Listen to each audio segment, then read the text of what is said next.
Hey everybody, ROTL UK, Matt and Ash just chilling here waiting for the others to come in. Hope you've had a good weekend. Ash, how you doing, mate? I'm doing all right, doing all right. Just excited to get down to nitty gritty of contract details and such today. Yeah, this is gonna go as deep as we can bear. True. Thanks to Quirky Zerky subscribing at tier 1, his 16th month in a row, saying woohoo, let's get to looking ahead. And Mike Marine saying, howdy UK brothers. And Brent DeWitt is in saying, yay, the Violators are back. That's our nickname now, apparently, because of Oh, the great. copyright stuff. Okay. Hey to Lions Gangster and Andrew Smith as well. And to Dan Pask as well in the chat too. Hope you guys are all doing well. If you've not checked it out yet, go and watch our video from yesterday on Antoine Green. You'll have heard a lot about him. Not all of it is positive, and I think our video highlights why there's some negativity and why some of it's a little bit overblown, and why actually there are some other bits to be negative about and some bits to be positive about. So I selfishly think it's a good watch, but there we go. And on to admire my new lovely Lions jersey for $30 for the Sackmaster General of the Lions Porsche. I'm loving life. This is so comfortable. We need to go back to Puma for sure. Well, we should also go back to another thing to do with uniforms, but I won't bring that up until Ant's Black here, 'cause- jerseys! Let's Yes, go! let's go. You saw because I was walking in city centre when that came out, my eyes wide. I was like, I need to send this group because I know what's going to happen. I just don't. I'm not reading anything into it at all. Don't care. Like, until it happens, that's all it is. I feel like their thing is that they're hyping up the fact that it's going to be our division. True, maybe. We're going to make it our black and blue division. And that's all I think's going on there. But, you know, if they bring the black jerseys, that's fine. Why would you tease pre-season in 23 the fact that you're going to have black jerseys in 24? Like, that's too long of a tease for me. True, maybe, yeah. I think it's tied to the helmet as well, though. I think they're going to say they're tying it because obviously that's what the picture was with it. Yeah. So I think, yeah, they're tying it with that maybe. But maybe.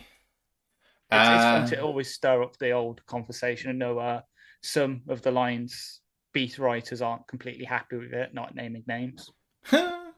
Yeah, it's always going to split opinion. But the thing is, are you tied to the emotion of what the jersey represented the last time it was here, or do you just like the aesthetics of the look? Because I defy anyone to say that they do not like how it looks. If they want to say how it looks gives me bad memories and so I don't want it, that's cool. Yeah. That's fine. But it looks great. Exactly. The two main ones, obviously, yeah, the memories, but also people are saying, "Oh, yeah, it's kind of Carolina's thing." You can make a spin on it, like to bring our kind of football in. Obviously, you can see in the background for the Americans, I've got some English football jerseys hanging up in the background for my team, Aston Villa. There's another team that plays in the Premier League that has the exact same colours, West Ham, but there's not really. And Burnley. Well, no, it's exactly in Burnley now, so there's three. So having the same colours as another team that you play against isn't the biggest thing because number one, you probably won't be wearing those same colours at the same time, but also you can put your own spin on it. Like we can use that new blue that we've got for the helmets as the blue. If it can be an alternative uniform as well. It's not going to be like a main one. I think it's going to be the normal blue one, a white one, and then that's going to be sort of the alternative instead of the bloody grey pajamas, which, to be honest, who likes the bloody pajamas? No one does. No one does. Friendly neighborhood Lions fans says, "What up? What up to you, my man?" Quirky Zerky says, "If not black, then maybe a dark charcoal grey. No more black grey." And Dan Pask says, "Maybe it will be revealed in an Inside the Den episode about to come out." I mean, who knows what's going to be revealed? But if it's a tease, maybe it's a tease for Inside the Den, and that I can buy. Yeah, so we'll see what happens. I don't know if you're a Ted Lasso fan. Yes. Have you watched all of this season? Yeah. So I think I'm up to episode 8, which can't be far away from being near the end. It's 12 episodes long. Yeah, so we're 2/3 of the way through. I cannot tell you how much it angers me in this fictional universe to have the claret and blue of West Ham be a Premier League frontrunner. or like favourites for the title, whatever they're trying to say. I know that like they're local rivals in some sort of way, but Yeah. like I don't know when West Ham last won the Division One title, but it's got to be the 70s or something. Let's have a look. Da-da-da-da-da. But like trying to display West Ham as this sort of league Yeah. leader, and it's like West Ham have been relegated more recently than they've won the league. True. So, I mean, even honours. when Liverpool hadn't won the title for 30 years, that wasn't true. West Ham have never won the top division. Yeah, I didn't think that they had. Never. It's awful to kind of put, oh, Richmond are going up against the team that might do it all in West Ham, and it's like, fuck Yeah. off. It's the only The bit highest- of Ted Lasso that's really annoyed me. So the highest they've ever placed is third in 85-86. Third? Wow. Yeah. Got a little bit of housekeeping to get to as Ant comes in. At the back end of yesterday's show, I got to give a big shout out and thank you to Carlton Wood, who tipped us 10 princely pounds and said, it's a tip. I just want to tell you both good luck. We're all counting from you, Carl. We're all counting on you, Carlton. So thank you to Carlton. It really, really helps us out, especially the tips, because YouTube, Twitch don't take anything off the top from that one. And coming in now at the start of the show, Jeff Hurley with a super sticker, $9.99. I don't know why it doesn't round to 10, but there we go. Jeff, you're our biggest supporter by an absolute mile. You don't have to do it, man. But thank you, thank you, thank you. We really, really appreciate it. And I saw you dropped in on Luke G. It was great to have him back. Yeah, it's been a very emotional day in Lions world today. So much going on with Detroit Lions on the prowl and Luke. It's I had to go on and see him. It's not been great what he's been going through, but glad to see he's back on the air now, back to his usual happy self, which is what we all want. We love Luke here, so I just had to stop by and say hello to him. Why don't you just briefly talk about what Lions on the Prowl have done for us? Because you've talked with them the most out of all of us, for sure. I've only made a couple of appearances on their show, and obviously Kurt came and talked to us not too long ago, but it's their final episode today, is it? Yeah, I didn't actually know until I was on my way home from work earlier and I saw the tweet from them that they were doing their last show tonight. But I guess everyone is familiar with Detroit Lions on the Prowl, Kurt Steele, Val Bodo, Jim Bodo, rest in peace to him when he was life bless him. But for anyone who doesn't know our history with them, when we were a very tiny podcast at the beginning, and like Ash was our sole listener, and it was us sort of replaying most of the shows, and we had 6 or 7 shows a week. They actually got in touch with us, I remember, over YouTube. I think Luke had mentioned us to them, and they invited us on to their Free for All Friday show, which is basically just a round table of YouTube content creators for the Lions, where you can go on there and Kurt and Jim would ask you questions and all that. And they were very, very welcoming to us, considering we were a small British podcast about the Lions. And it's like they invited us into their community with all their fans, a lot of whom, if you roll with us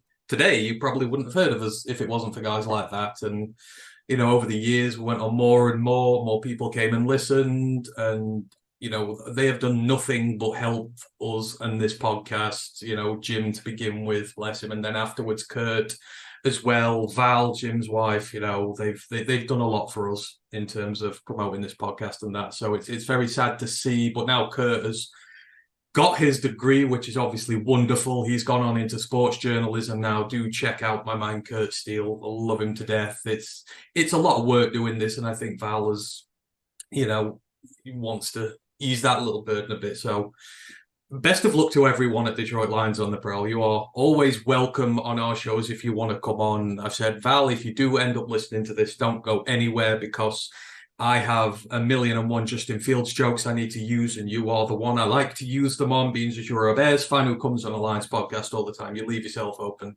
Can't have that ending. So best of luck to everybody with it, and thank you for everything you did for us. We really do appreciate it. You know, this Lions, when it comes to content creators, they're no rivals in this. Everybody groups together and tries to bring the best out of one another, and that's what creates such a wonderful, vibrant community that we've got they did Lucas, and in return, we try and do our bit as well. We go on shows, we bring it all up, and I think Lions fans are very lucky in terms of some of the content creators they get, and that's the reason why for guys like them. So all the best to them all. Hope everything goes well, and hopefully, maybe in the future there will still be some free-for-all Fridays on the go. I will always be available to go and do them. Yeah, they've been a big help to us. Them and Luke especially kind of propelled us early from like no listenership to their loyal fans coming and helping us out, and then from there, the more people that watch you, the higher you rank on YouTube, the more people can find us, and it all went from there really. So yeah, it's really great what they did for us. And yeah, I hope they don't stay away too long. Hopefully it's just a temporary hiatus rather than permanently going, but we'll see. Right, we were waiting for Ryan, but he has not yet appeared. Start without me, fuses blown, resetting breakers, we'll get it in soon. Okay, Ryan will join when he can. So, are you ready to go, boys? Actually, I don't have a name for the show. Any ideas? FA ideas to name the show. I tried to think of a name, but I thought of Sweet FA. Hey, actually, yeah, that one. I would come up with a Kirk Cousins hitting free agency joke, but I mean, that's low hanging fruit. Is that ever going to happen? That's low hanging fruit. That is. He will. They should have extended him by now. I don't think they're going to go through this last year with him, because next year we'll be like, well, I want $50 million, and all of us who know what his talent is will laugh and laugh and laugh, and we will continue to make jokes about his contracts for years to come. His special talent is getting paid. His special talent is getting paid. If he had the arm talent that his agent has negotiating talent, then he would be the best quarterback of all time. But he's not. He's not anywhere near close, and they just keep paying him tons of money. But I mean, what if they have like an 8-9 win season and they're sat like 18th, 19th in the draft and he's done? You've either got to pay Kirk $50 million or you've got to get a really mediocre QB in the draft and hope that he's going to be the guy while you're in a win now mode. I think they're screwed. I think they have not. It's like the Falcons with Matt Ryan. They did not put a succession plan into place when they should have, and they're suffering for it now. They will go the way of the Falcons if they carry on. So if they're picking 18th, does that mean I'm not sure that KJ Jefferson's going to go that high? Shut up! Don't you dare! Don't you dare will him to another NFC North team. And he'll go higher than Jordan. He'll go higher than Jordan. He'll go higher than Jordan. So if he ain't, then Jordan. He won't. He will. He won't. I saw that disrespectful tweet the other day that had, who was it? It was Riley Leonard above him, and I love Riley Leonard. Oh yeah, Do not get me wrong, but Riley Leonard is not above Jordan Travis. I will say that he's not the best quarterback in the American, but that was disrespectful as all hell. That was. Stop being disrespectful to KJ Jefferson. I'm not going to be disrespectful to KJ, but if the draft happened today and it was just those two quarterbacks, Travis would go ahead of Jefferson. I think Jefferson go higher. Jordan doesn't have the traditional frame. He's 6'1", 201 pounds. Jefferson's 6'3", 6'4", 225. He's got the more traditional frame. Jordan's the kind of. So I saw today in an article someone compared him to Desmond Ridder, and I was like, yeah, Jordan is Desmond Ridder with a slightly worse arm, slightly better mobility. In a bad QB draft, Ridder went third round, I think, third or fourth. And I don't think that KJ is getting out of day 3 right now. If the draft happens right now, I don't think KJ is getting out of day 3. I do think that KJ will be a borderline first round pick when it's all said and done, but I actually think he'll probably fall out and be like the first quarterback on day 2 at the moment. I think Jordan, if you have the same level of glow up as KJ, so I'm saying from where they both are now, I think Jordan could be in that range or maybe be the 32nd pick. I see them at a very similar level, but I'd go for Jordan right now. I mean, he'll not be the 32nd pick because when we win the Super Bowl with Jared Goff, we won't need a quarterback, so he won't be the 32nd pick. Nah. What do you mean? We're trading out. Trade out? Yeah, But the there we Ravens go. traded up to 32 for Lamar. Imagine Oh. trade it to the Packers, and then he ends up at the Packers. Can you imagine that we throw go off. to the fucking draft and we have the 32nd overall pick and then trade out the first round? It'd be so disappointing, but also amazing. What would you do, Ash, if like Holmes traded a pick that Travis ended up going to the Packers? I mean, I will find the distance between the draft where the draft's happening in the Lewis River, run it and jump in. I can't swim. How you doing, Ryan? Apart from the power cut? I'm good, yeah. Turned on kettle and it just something happened. And the kettle's now knackered, so I had to get another one out of the garage, so that's broken. Oh man. For those who don't know, that constitutes a significant life crisis when a Yorkshireman might be deposed of his tea. That Yes. is basically depriving like fish, a fish from water. That's how serious that is. If I could have made a cup of tea, then I wouldn't be here. I would have had a paddy and not come on. Oh, I can't have a proper brew. Other chat in here just says Kirk will get 45 million easy. If Kirk hits the open market next year, I think he's breaking 50. I just think the league likes him far more than we do. I think the league can love him all they want. It just makes so much joke material up for us. I couldn't care. If he breaks 50 million, I will die a happy man because I will be laughing until the day I die. He's not worth it, but the Vikings will be forced into a position where they have to pay him. Didn't they take another quarterback this year? Not a good one. They took, God, I should know it, Jaron Hall. Yeah, they'll be fine. Just run. If they're already borderline tanking, embrace it and just run with Jaron Hall next year. Not a problem. Jaron Hall would be the oldest member of this podcast. That's how old he is. No. Oh. No. Unfortunately not. Hey there says, hey there to hey there on YouTube says, imagine being a Lions fan and not subscribed to Roar the Lions UK. I'd rather be a virgin, and I'm not sure who that is. Ash, have you changed your name? No. What? Let's burner account. I've never heard someone say that. Maybe it's Steve. Is it Steve? Could be Steve. That fan man just says, absolutely ace goalie work yesterday by our boy Matt Turner with the penalty win yesterday against the Canucks. Nice one, bud. No problem, man. I'm putting in my shift. I'm there and back in a jiffy. There we go. Right. Shall we get going, boys? Maybe. Okay, here we go. Recording in progress. Welcome to another edition of the Roar the Lions UK podcast, episode 204. I tried to think of a name, but I've got Sweet FA. My name's Matt, alongside Ryan and Ash and Ant. How you doing, boys? Doing good. Doing well, thanks. Good. We'll start offering more suggestions for episode names eventually. This wasn't me, that was Ant. That was, but I got asked when I got in the chat about 5 minutes after the show started, so that's not my finest work. But hey ho. I didn't realise we were starting, but no, I get it. We are, of course, looking ahead to the sweet free agency period that's coming up in a year's time. We're looking ahead right now to try and pinpoint some players from the Lions that need to have a really good year this year to get re-signed, some players that we're looking at in terms of groups, in terms of potential starters, where some holes might be for the Lions, and who we might need to focus on from around the league to fill those holes. Because if you're a good general manager, you're trying to plan at least 12 months in advance about what you might be doing, where you might be going, who you might be targeting for the draft, and so who you might need to scout positionally. This is all going to feed into that and hopefully put you in a great position to do the same as the Lions front office. So let's get off with a little bit of intro work. First, on our Discord channel is going from strength to strength. Come and join us there. It's a really nice place to be with some good Lions fans. There's chat all the way through the year. Even during the off-season, it's a really active place to be. So come, say hello. Links are in the chats now for Twitch and YouTube. It's a fun time.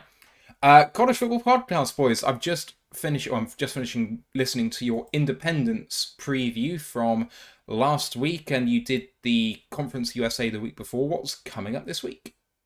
Should be the Sun Belt this week. So yeah, that'll be usual time, usual place. Come join us as our conference previews continue. If you don't know anything about college, especially if you're a British fan, it's a really great introduction into the conference system, who plays where, whose rivals are where. And then if you are a seasoned veteran of college football, but you don't necessarily know who to watch this year or which players are being profiled, which ones might break out, it's a really great series for anyone to listen to. It's in depth, like all of our videos. It's not a short one, but you want to have a good grounding of what's going on, you want some players to watch this year, go and listen to it. Please don't forget to like the video, sub to the show, all that good stuff. You know what to do. Lions Nation Unite as well, their Facebook group is up and running, and it really has taken over as the place to be on Facebook for Lions fans. We're there, so all of the great people at Lions Nation Unite 2, Herman Moore's project to bring the best in Lions content creators together. We are Twitch affiliates and YouTube monetized now as well. We've also got a tip jar in the YouTube description. If you love what you're hearing and you want to show some appreciation, anything you guys can do, it really helps us out. Fund the show and maybe do some fun things when we get to Detroit in April 2024 for the NFL draft. We hope to see you there. And there's a feedback form in the YouTube description. Go ahead and click the link if you've got any thoughts on how we can improve the show. We're always looking to get better. We're never going to rest on our laurels. But the best advice we can have is from you, because it's who we make it for. Let's get on with the one bit of news that we have, which is that Sam Laporta, despite being a rookie, has found his way into tight end university, which I really thought was about veterans, boys, but Sam Laporta making waves. You know, people standing up and taking notice of this guy, and it sounds like he's, you know, making an impression. It's great news for him, and hopefully that's going to bring him on no end compared to what the coaches might do. Him using his Iowa connections to his benefit, I guess, because we all know that he went to Iowa, so did Kittle, so did some other tight ends who used to play in our team, but don't mention anymore. But him using, and it's going to do him good, help him transition to the league. Just being around all these guys like Kittle, Kelsey, Dallas Goedert, all these guys, just soaking up as much wisdom as he can from them to hopefully hit the ground running for us. I like the tight end U. It's a whole thing. I don't think it's going to make him a better player. Didn't vote for TJ, to be perfectly honest. Like I say, and he's got him, like I say, because he's got his buddies. It's like a big Iowa Hawkeyes fan club, which always helps. He's been again, but he's going to have a big, massive season because tight end is a position that we could easily upgrade on. So we're just a perfect match made in heaven for him. So I fully expect him to be the best rookie tight end of the class this year. I think Mayer will struggle. And I think Dalton Kincaid will show flashes, but splitting time with Dawson Knox and Jared and Josh Allen, who just loves to throw turnovers, that will stunt his year one. I like tight end university. I think it's a novel little thing that brings a lot of attention to a position which often doesn't get a lot of love. I mean, like when TJ went there and won the belt, I think in the first year they did it. There's something a little different. I like the fact that he's gone there and that, you know, he's going to be learning from the best. And that's what you've got to do in the NFL. To be the best, you've got to learn from the best. And I'm sure he will have picked up plenty from that camp there. And I think he's going to have a really good year as well. People rag on our tight ends because they're not household names, because no one knows them, but we do. We know that they're potentially really, really good. And we know that people are going to be eating their words about them very quickly, and he's going to be one of the reasons why. So yeah, it's going to be fun to see them this year. I think they're really going to do some damage for us. I legitimately think that when their careers are done, that we have 3 tight ends on our team that could end up tight end 1 on another team somewhere eventually. I think that Brock Wright has the ceiling. You have a look at what he did against the Jets. You have a look at his general blocking ability. I really think the ceiling is there. Will he hit it? Not sure, but I think he definitely could. And James Mitchell, 11 for 11 last year receiving. He's a good blocker. I really think the ceiling is there for him too. And then we got Sam. Like, I think that the dilemma we might have is what happens if they're all just great. And one of them's like, I want to have a bit more time somewhere else. I guess we could trade him for some good draft capital. But I really feel like, especially with this coaching staff, which is going to put emphasis on what they do, it's the best place for them, and their ceilings are so high, all 3 of them. So I'm so bullish about that. Also, as an aside, I think that Tight End University merch is actually quite sick. I would like to get some of it. I love the logo and I love some of the merch they put out. It would be fun to get my hands on some of it. Yeah, I'd love that too. But then I'd love to get my hands on some of the Brad Holmes stuff as well. So we don't. Oh yeah, we're gonna be broke by the time we come back over. Like merch and stuff. It's so true. I have to take a spare suitcase. Yeah, one full suitcase, one empty suitcase, just for all this merch we can bring back with us. It's going to be great. Right, let's get on with this. We have got a lot of free agents on our 90-man roster for 2024. I've not actually counted how many there are. So let me go through 39. The offense. It's 39. 39.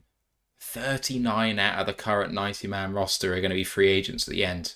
I know that means that there's 51 remaining, but some of those 51 are not roster worthy. Some of them aren't exactly starters. So let's go through the list.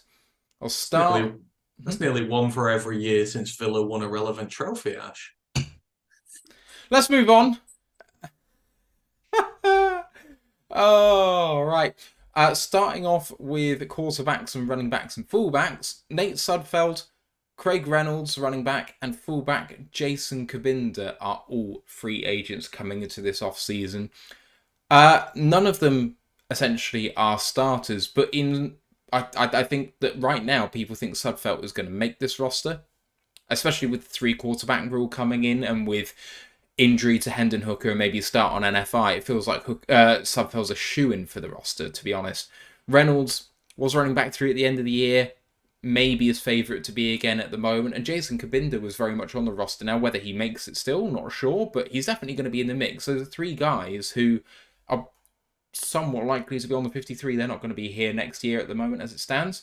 Wide receivers, Josh Reynolds, Marvin Jones, Khalif Raymond, all UFAs. Tom Kennedy is a restricted free agent, and Maurice Alexander and Trinity Benson all exclusive rights free agents. So, I mean, I will say this now, exclusive rights free agents always come back. They can subsequently be cut, and it doesn't really make any difference. So you can expect Maurice Alexander and Trinity Benson to still be here, but Kennedy being a restricted free agent, I mean, he's probably not even going to make the roster. But between Josh Reynolds, Marvin Jones, and Khalif Raymond, you've got 3 guys all making the 53, probably. And between the 3 of them, one's probably going to start the season. And, they're damn good players when it comes to it. That's going to be a hole to fill, and they all might not come back. They really might. So let's stop there, because about half of the offensive players that we've gone through so far. Anything giving anyone pause? There's a fair amount of depth in there that we might lose. I don't care if 90% of them come back. There is some absolute dross there. Basically, the player I care about the most there is probably Khalif Raymond. I don't care if Sudfeld, Reynolds, or Kavinda make the team this year. I'm not asked about him on 53 this year. Josh Reynolds, yeah, I think his time has been and come. Only stayed. If DeJamo wants suspended, he won't make 53. If Marlon Jones he'll see playing time because of the suspension, but nope. And Tom Kelly and Maurice Alexander, XFL guys. So, no, I'm not bothered about any of them coming back at all. But some of them will have to stay this year simply because we've got holes to fill. I just want to say it is a complete and utterly dark day when this podcast has completely abandoned podcast favourite player Jason Kabinda at this point. That he's the only guy who has taken his time to come onto our show and really ramp it up there, and we're just like, sorry Jason, we've got to defend that man to the end of time. He should be a lion for life just for that alone. But I do agree with Ryan for the most part. I don't think a lot are coming back. I think the receiver sort of conundrum is very interesting. I think it's very deliberate because when you look at the receiver core, you have, the makeup of your nucleus. So Amon-Ra is going to be here, hopefully, for life.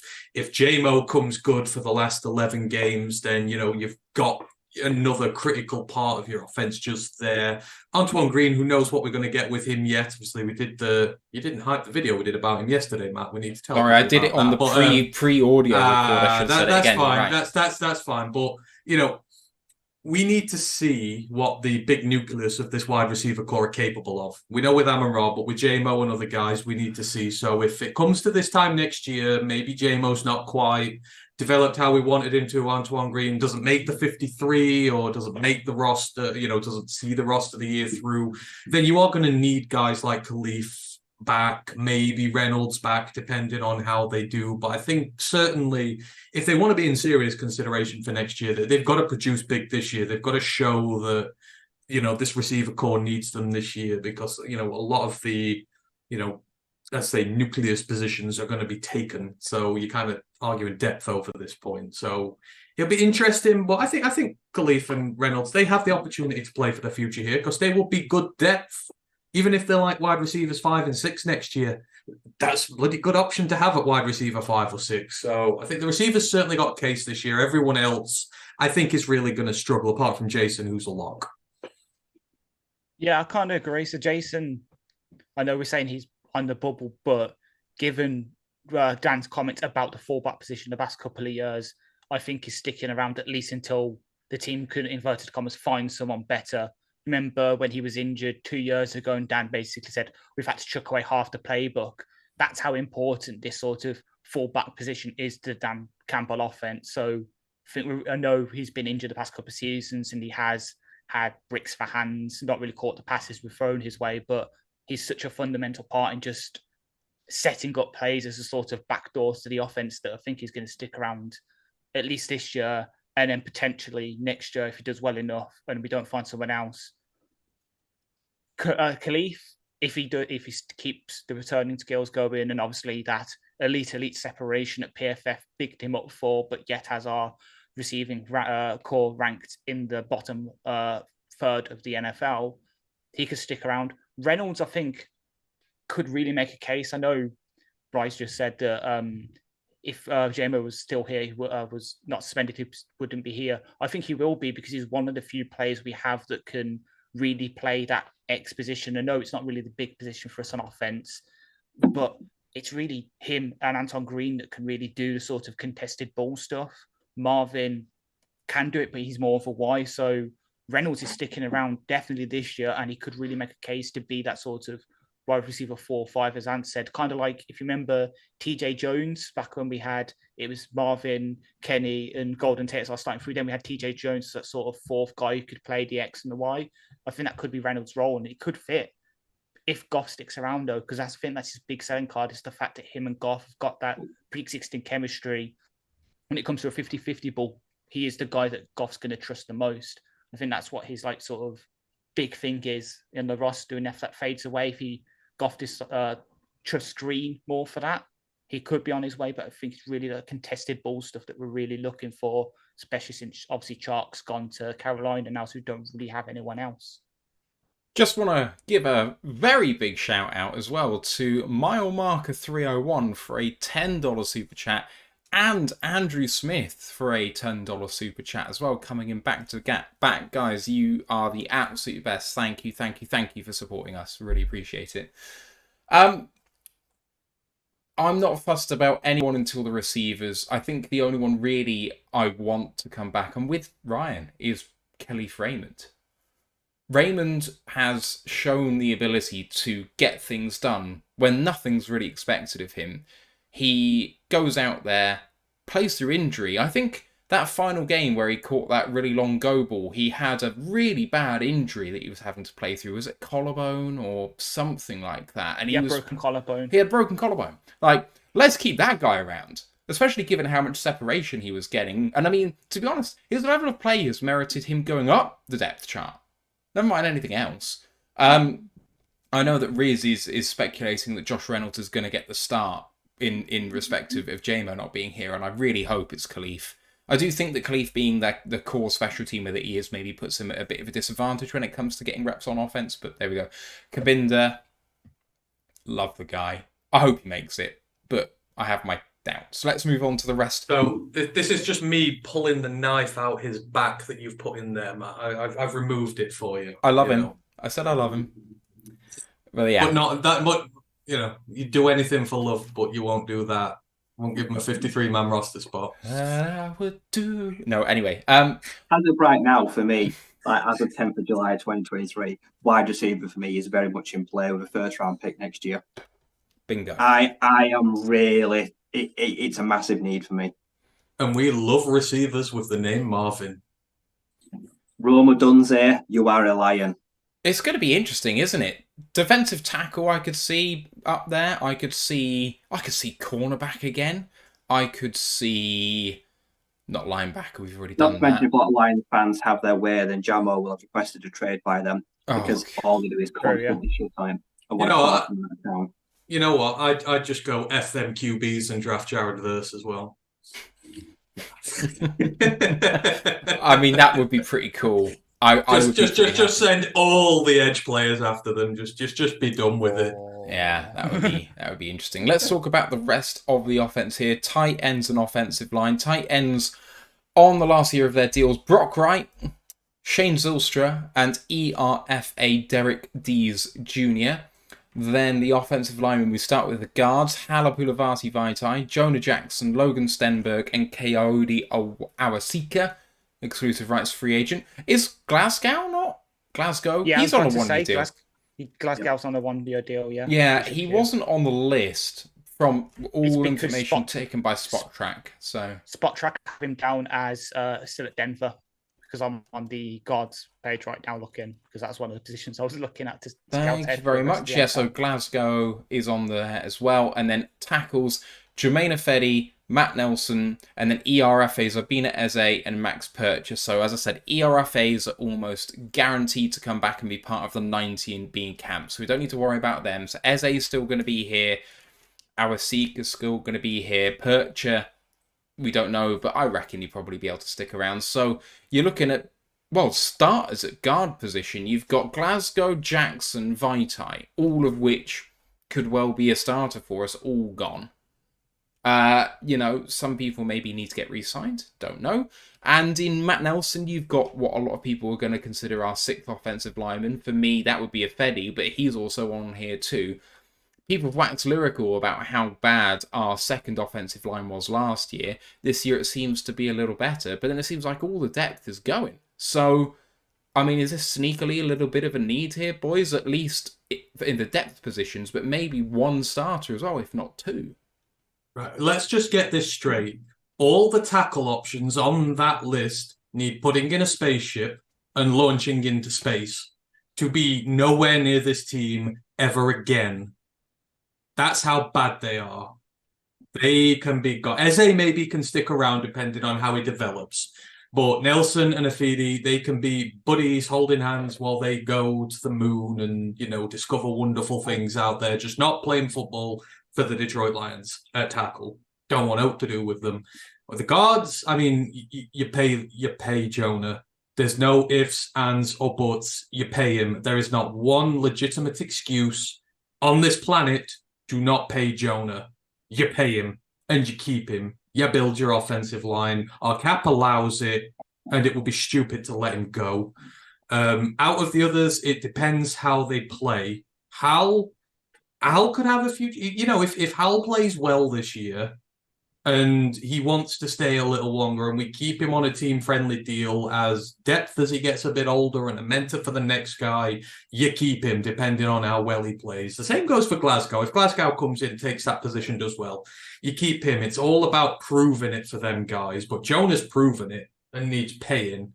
And then the tight ends, they're going to be going for role spots because Mitchell and Laporta are our future at tight end. These two guys have shown they can be good depth on this team, so carry on producing, carry on doing what you do. We don't need to make a single change at tight end next year, which would be lovely, but that's how I feel about them. Yeah, I agree definitely with the tight ends. Zylstra, he's on the bubble for me right now anyway, and suppose he's slimmed down, is making the move to wide receiver, so is he even going to be here at the end of training camp? Derek Dees, as much as we love the Dees nuts jokes, didn't do enough in camp last year. Don't think he's going to do enough in camp this year to stick around. But Brock Wright, yeah, he, even as a tight end 2, 3, showed what, as we said, showed what against the Jets last year, scoring that winning touchdown. One of the best RAS scores ever for our tight end and can do it all a solid depth behind those two next year. Love it. As for the guards, you sign Jonah.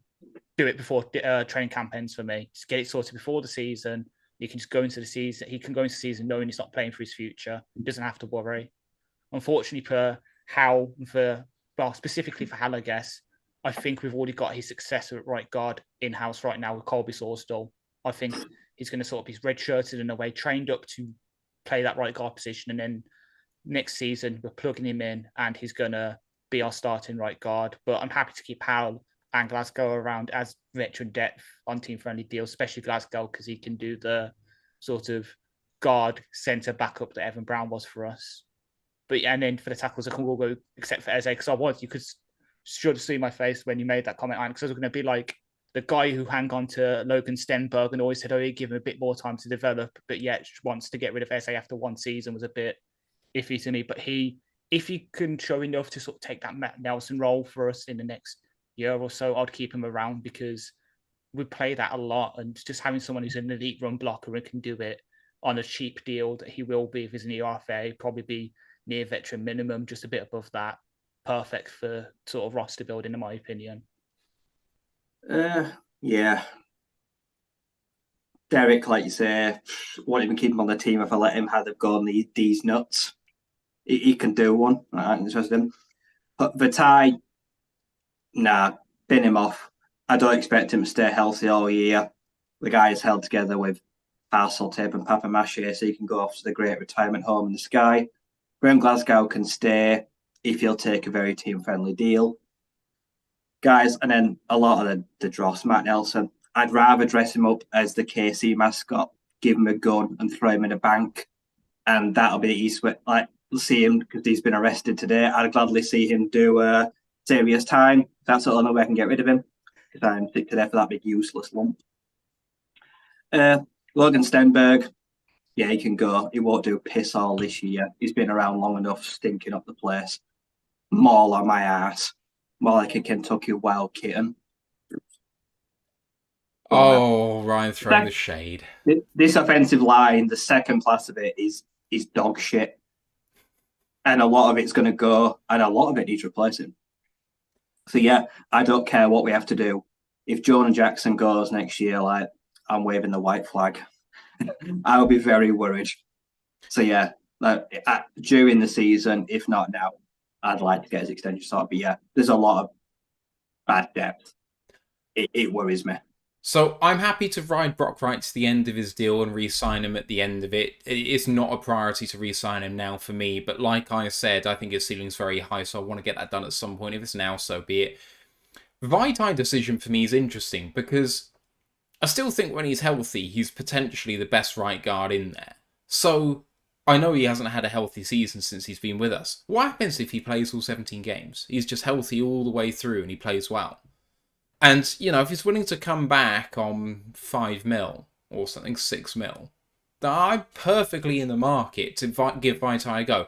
But that is something which needs to be decided after the season's done, because you can't do it without seeing whether he can actually do a season entirely healthy. So let's wait for let's see how that goes.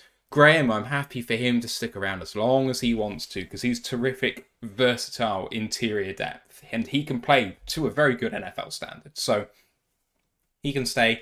The others, yeah, take him or leave him. I'm not fussed. People loving the Ryan rants. Who doesn't love a Ryan rant? So that was 21 players on offense. We've got 14 on defense. So significantly more leaving us from offense than defense. On defense, we've got on the line the defensive tackle Christian Covington and Benito Jones, who's a restricted free agent. We've got the outside linemen, shall I call them, defensive end, edge, outside linebacker players in Romeo Okwara, Charles Harris, James Houston, and Julian Okwara. James Houston is an exclusive rights free agent, and as I have said for the previous people, exclusive rights free agents always come back because they do not have a choice. They are obligated to stay. Other linebackers we've got in there are Anthony Pittman as a restricted free agent and Jalen Reeves-Mabin. And I'll stop there and we'll do the DBs in just a minute. So I mean, in Jones and Covington, you've got probably maybe a starter in there. In Aquara, Harris, and Houston, although Houston's definitely coming back, Aquara and Harris, that might be a starter spot there, or if not, then significant depth pieces. There's a bit leaving us, boys, from these positions, even though there's less defenders. They're potentially more high profile than some of the offensive players going. I mean, Covington's not taken a snap for the Lions yet, so it's very hard to predict what that's going to look like there. I mean, I guess we're projecting what they need to do to stay with us next year. In Benito's case, he's just got to do what he did last year, which is be a solid depth player for us. You can never have too many solid depth guys on the line. And Benito's one of those who's taken an opportunity with the Lions, has been given an opportunity when he's kind of been tossed away from elsewhere. You know, I would like him. I would like him to stay. If he carries on doing what he does last year, I'm fine with that. You need role players in there. Covington, I mean, he's going to have his chance. Kaminsky did it the other year, came in, you know, out of nowhere seemingly. He earned his opportunity. He's gotten paid. So it's going to be a good battle with them two on there. And, you know, you got Broderick Martin, who's going to be coming into year two. How does he develop? That might influence what you're going to do with them. But in Benito's case, it's just carry on doing what you're doing. In Covington, it's go out there and play as hard as you can, make as many big plays as you can, and try to catch the attention of the guys at the top. At your edges, I mean, this is, you know, contract season for Harris and Aquara. Both of them have a lot to prove. They have both got to prove that either they've got more time here in Detroit, which is good because we've got a lot of young edges. So that means we've got places on the roster for senior guys as well. The opportunity is there. Hopefully with them, they fight each other so hard that one of them, you know, will let go, will get a big contract somewhere, may do as well for complex, whatever, and one we get to keep and pay. But I would like to think that out of the two of them, one of them is going to come good at least. So we'll see with that. Houston will be back. We know Houston's going to be back, so I'm not really worried about that there. And then the linebackers, I mean, odds on none of them see this season. Aquara I don't think he's going to see this season. Pittman, I'm not sure. Reeves Mabin may not. It's going to be a battle for them just to get on this year's roster to start with, let alone next year's. So I'm not sure when it comes to them. But there's opportunities aplenty for the linemen to solidify the future here. To quote a famous quote, the town ain't big enough for the two of us. There's no way Romeo and Charles Harris both return. Only one of them is coming back, I think. Designate pass rushers. Who would I like to come back? Of course, Romeo Aquara. Who do I think is more likely to return? Probably Charles Harris. I see maybe a little bit more production at Harris. Julian Aquara, he's never going to, he just won't make an impact because his body won't let him. And I've never liked him. Hated the draft pick when we made it. Am I smug that it didn't pan out? Do you know, I am a little bit. I like to be smug sometimes. I don't care about Julian. It was a bad pick, and to date, so far, it's just not panned out. Jeremy's Mabin, unless he's a star special teams, that guy better start learning Mandarin or Japanese because you're heading to the X League, boy. Like you say, because, Anthony Pittman, he'll probably make a few tackles on kickoff and give it all Cam Newton, Superman, who I am, but yeah, that he's lucky that he didn't have a choice about coming back. Otherwise, I'd be putting him on an Elon Musk test rocket and not caring what happens to it. So yeah, these are another group that I asked about. Christian Covington. Well, let's put it this way: he's got to play better than the last couple of years because, let's say, you can just look at the guys. It was bad. Benito Jones, yeah. Like you say, might see some playing time because Bugs gets a lot of stingers and injuries. So he does come in rotation. So we'll see. There's potential here.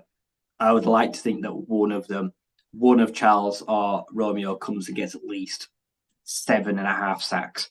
One of them must be able to muster 7-8 sacks, surely. If they can't, then they can both do one. Mark the time, mark the day, 3:15 p.m. Eastern Time, July the 10th. Ryan McCluskey said, boy with an I, on a live show. Boy! I'm going to go through some of mine.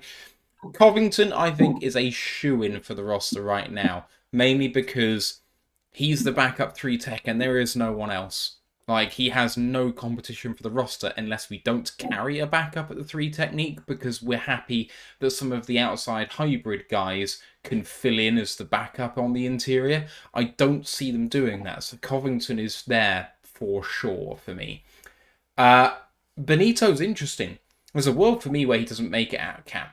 Because as good as he was last year, there's more competition at his position than there is at Covington's. It's just an unfortunate thing. But Jones and Covington are not in competition with each other.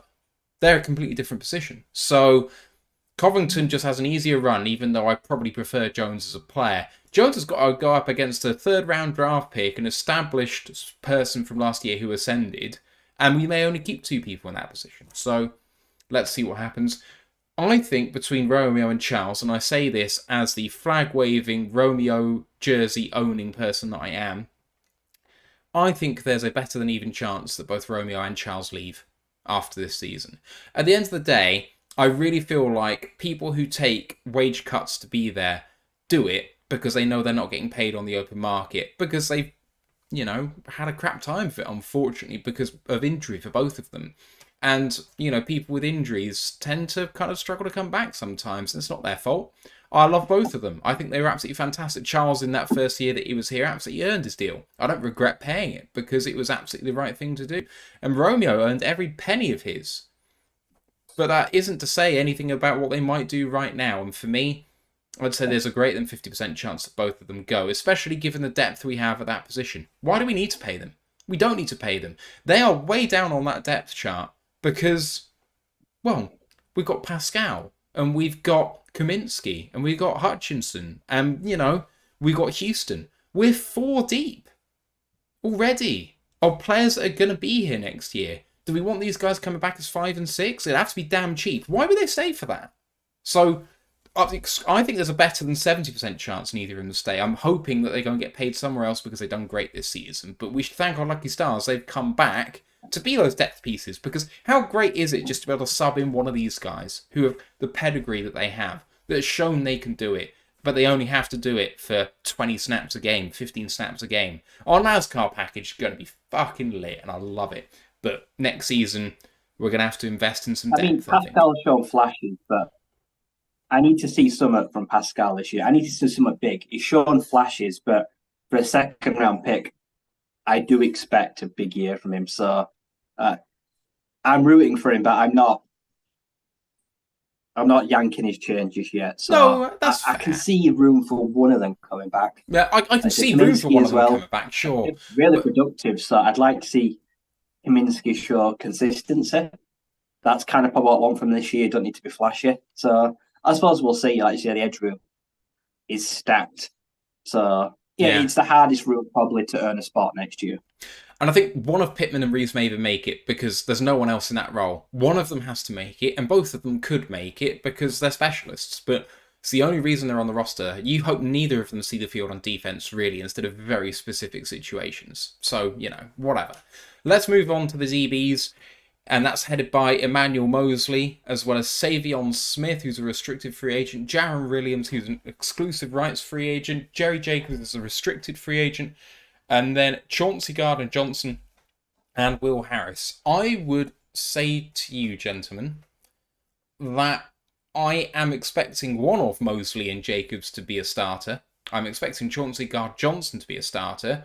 And it's not beyond the realms of possibility for me that both Mosley and Jacobs are starters with our shiny new Pittsburgh Steelers cornerback playing the nickel, Cam Sutton. Yeah.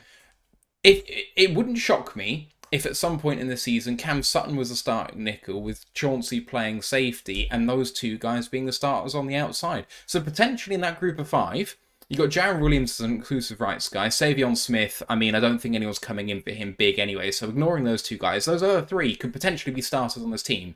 And given all the investment we've had in these DBs, that feels like, okay, we've got them for this season. We've got a gaping hole again next year. Yeah, I completely agree with your assessment of 3 could be starters. But since you said that, that's the Vikings. Jefferson loves to play in the slot, so we need to put our best corner on him. I know we don't really do match on the outside, but as you say, you can just move Cam inside and then bring in one of well, I'll probably be Mosley, considering he's coming off that ACL. He'd bring him out to command the outside to cover whoever Vikings have on the outside. Well, Addison, to cover Addison, let's say. So I can 100% say that Mosley, well, Jerry should be coming back. He's a restricted rights free agent, and he's the epitome of what this culture is. Unrestricted free, well, UDFA came in, barely made a splash. Remember when he made the roster, he put that Instagram post up when he first made the roster, and we were a bit like, fair enough. But he's proved it, come back from a bad injury, played really well, absolute dog of a person, and a guy needs to stay. Mosley needs to ball out. Chauncey-Gardner-Johnson's the rough one, because he could absolutely ball out and get himself a payday. But if he loves the culture here, maybe he could stay if Glenn stays, but I think his fate's really tied to him, his performance, and Glenn's performance, because I think they're a package deal. And I know it's going to cause some controversy on the panel, but I could see Will Harris coming back as well as that sort of fifth corner, fourth safety kind of role on a cheap team-friendly deal. He can do it because he can play outside, he can play the nickel, he can play safety. If he learns a bit of special teams, that's the perfect sort of like 6 DB on your team. So I can see him doing that with his athleticism, his leadership, because that's what we supposedly drafted him for. So I can see them coming back. Jaron Williams probably won't make it out camp anyway, and Savion Smith's in a battle with Iffy to make the roster this year. So 3 starters definitely should be considered signing. Will Harris, maybe. The other 2, Jerry should. It's hard, this room. Sorry, go on, Ryan. I think if Jerry has a good year, I think Jerry should test free agency. I think the Lions will offer money, but if they do want to tie down someone like Jonah, I feel like Jerry may be someone that's sacrificed. But I think he'll do well in free agency as long as he has a good year. So I don't think Jerry has to worry about 2024. Chauncey-Gardner-Johnson has to be elite to come back in 2024 because we took Brian Branch. And if he's only good and we offer him an extension, then there were no point in taking Branch because they're hybrid safeties and Branch has to be the real ideal replacement. So if he's elite, I'd give him a 1-year, pretty heavy deal, bring him back. If he's good or less, let him walk, let Brian take the spot. So I'm not attached to Gardner-Johnson at all. And he's the personality. Like, I don't like it. The play outweighs it, so we'll see how he actually gels in long term. Let's see how many penalties he gets, because I think it's going to be a few. Emmanuel Mosley, coming off the ACL, needs a good year to be back in 2024. If it's below par average or shows signs of sluggishness, I reckon we just move on. I think he's an experiment. That's why it was a 1-year flyer. So, and Will Harris, unless in the next 12 months we find all of Voldemort's Horcruxes, we destroy the necklace, everything, we find Ezekiel the snake and kill it, Will Harris will still be back in 2024 because he is he who shall not be named. And we just can't get rid of him. The one thing and the other 2, well, Savion, like you say, the neck. If he won't coming back, no one's going to touch him. I won't be surprised if this is his last year in football, depending on how things go. And Jaron Williams, like you say, has to be back. I don't know he is. So it's very much up in the air, like you say. I think Jerry will start the season. If things go well, I think he tests the market. I think he gets a good deal elsewhere. Maybe better than he gets here in 2024. So the only thing about Jacobs that I would say, by the way, sorry, Ant, is that because he's a restricted free agent, I don't think there's any prospect of him being able to walk out the room. Now, whether we let him go because he gets offered a massive deal, I'm not sure. But as an RFA, we can offer him a right of first refusal tender. That's $3 million a year. Second round is 4.9. First is 6.8. I'd wager he would get at least one of those from the Lions, and then at least that gives the Lions some security. Sorry to interrupt, Ant. I was about to say, I think that would be a wonderful vlog series for us, like traveling to 12 corners of the UK to go and find the Horcruxes to get Will Harris off this team. I mean, that makes some wonderful content, that would. But I digress. Jerry shouldn't be on this list. Jerry should get paid. Jerry Jacobs has nothing left to prove to this team in terms of he deserves to be a long-term fixture here, as has already been very rightly pointed out. as an undrafted free agent. He came into a room with a lot of vets when he first got here, a lot of overpaid guys, and he established himself as the workaholic, the guy who actually wanted to be here and wanted to play well. And he set the tone for a lot of those DBs in there, beat out the likes of Jeff, couldn't get the spot back off him when he got here. And then to go through all that and go through such a serious injury where everyone's like, nah, he's done. He's not coming back. And for him to come back, and I remember week 1 when he came back, and it was like he'd never left. And this is for a guy who already had the odds stacked against him in terms of, not getting drafted. And, not many guys hang around that long in that situation. And to do with the double hit of the injury, to come back and do it again. He's one of the best corners on this team. I don't care, Cam Sutton, Mosley. I've not seen them play snaps to this team yet. I've seen Jerry play snaps to this team. I've seen what he brings to this team, the energy. He wants to be here. They should pay him this offseason. I don't want to let him get to restricted free agent. I give him a deal now. Keep him here for 2, 3, 4 years, whatever. He's earned it. And at worst, he's going to be really high quality depth for you at worst. That is a sensible business decision. For the others, it's a case of you've got to come in and prove it.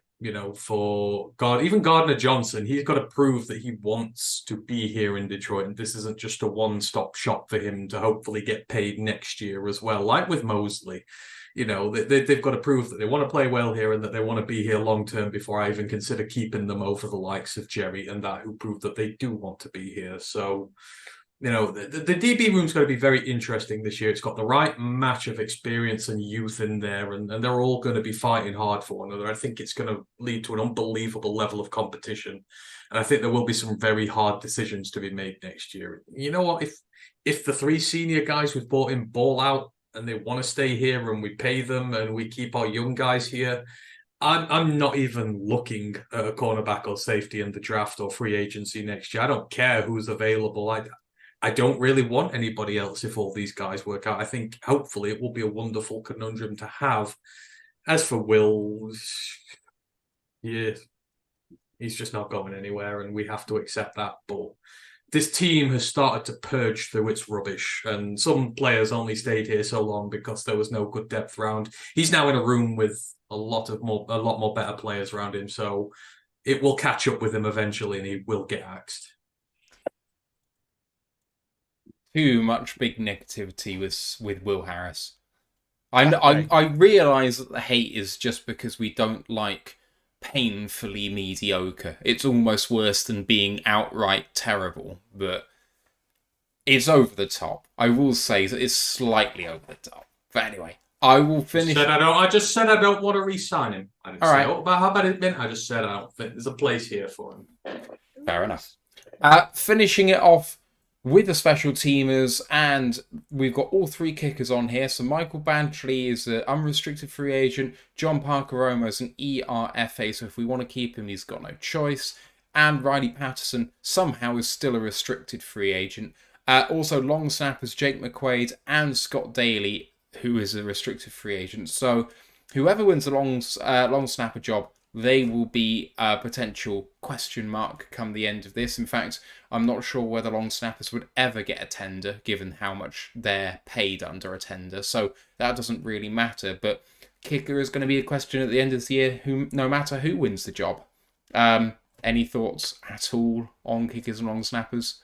Don't. I think Matt should go first on this one. I want to hear about his view on long snappers. I think we all do, and I think the audience do as well. All right.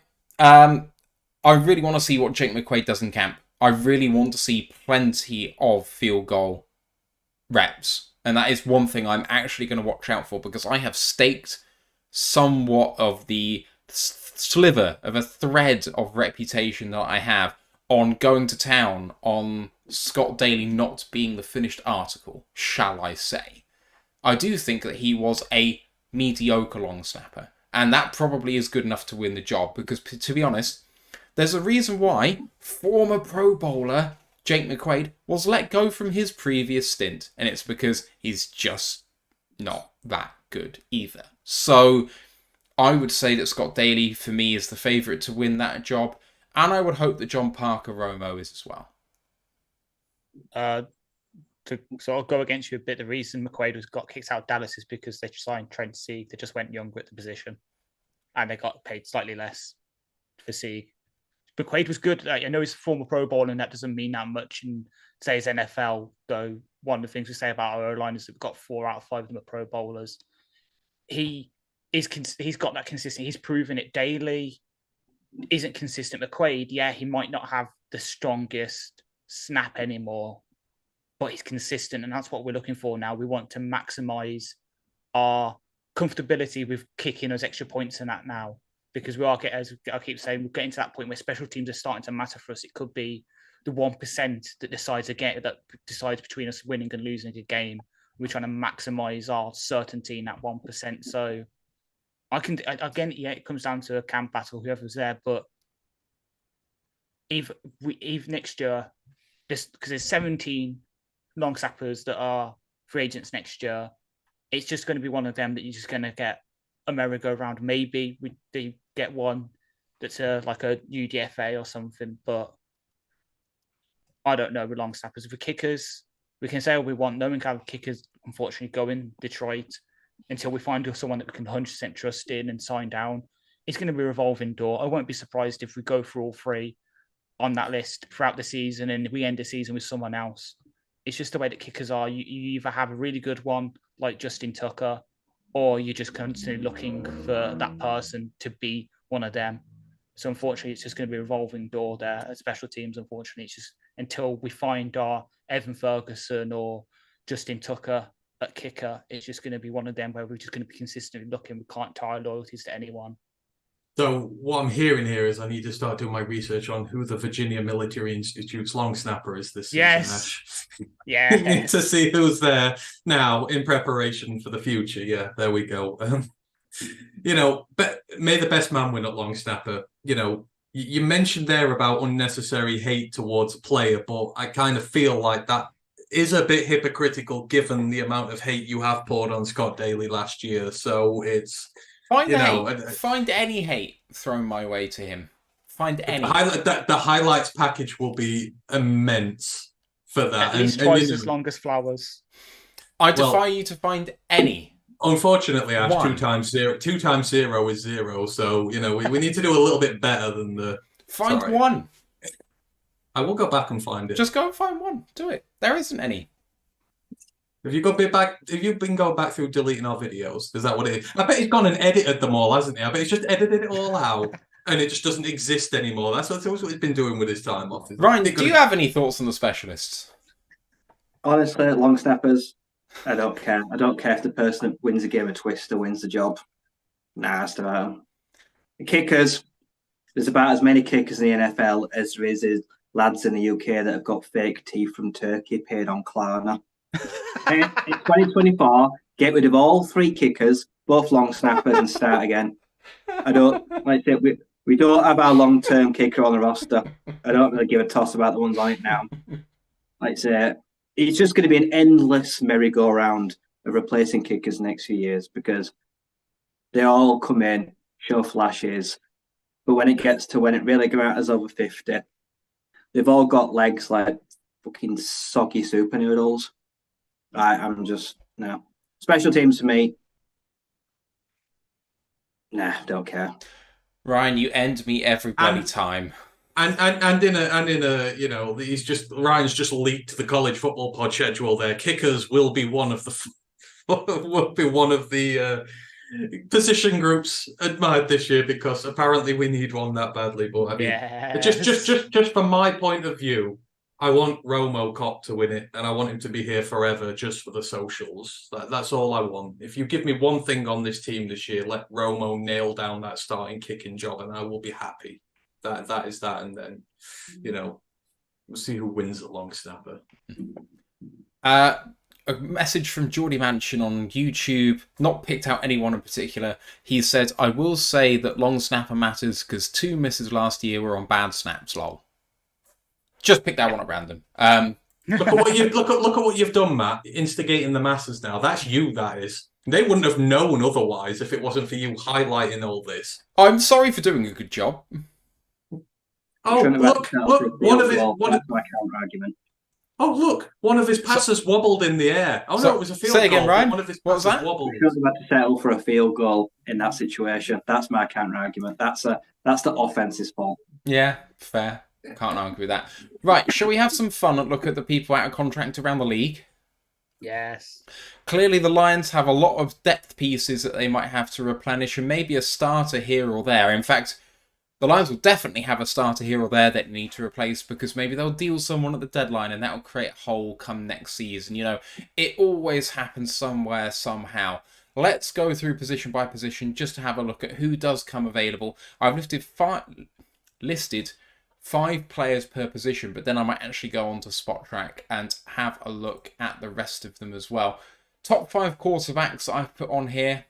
Let's have a laugh at the first one. Kirk Cousins. Ryan Tannehill, Marcus Mariota, Sam Darnold, Tyler Huntley. Now, I don't think that cute quarterback is going to be on the agenda for the Lions, because Goff will probably still be here, and our backup is already in the building. But, boys, there's a long list of free agent quarterbacks out there. Jacoby Brissett's on there, Jameis Winston, Drew Lock, Baker Mayfield, Gardner Minshew.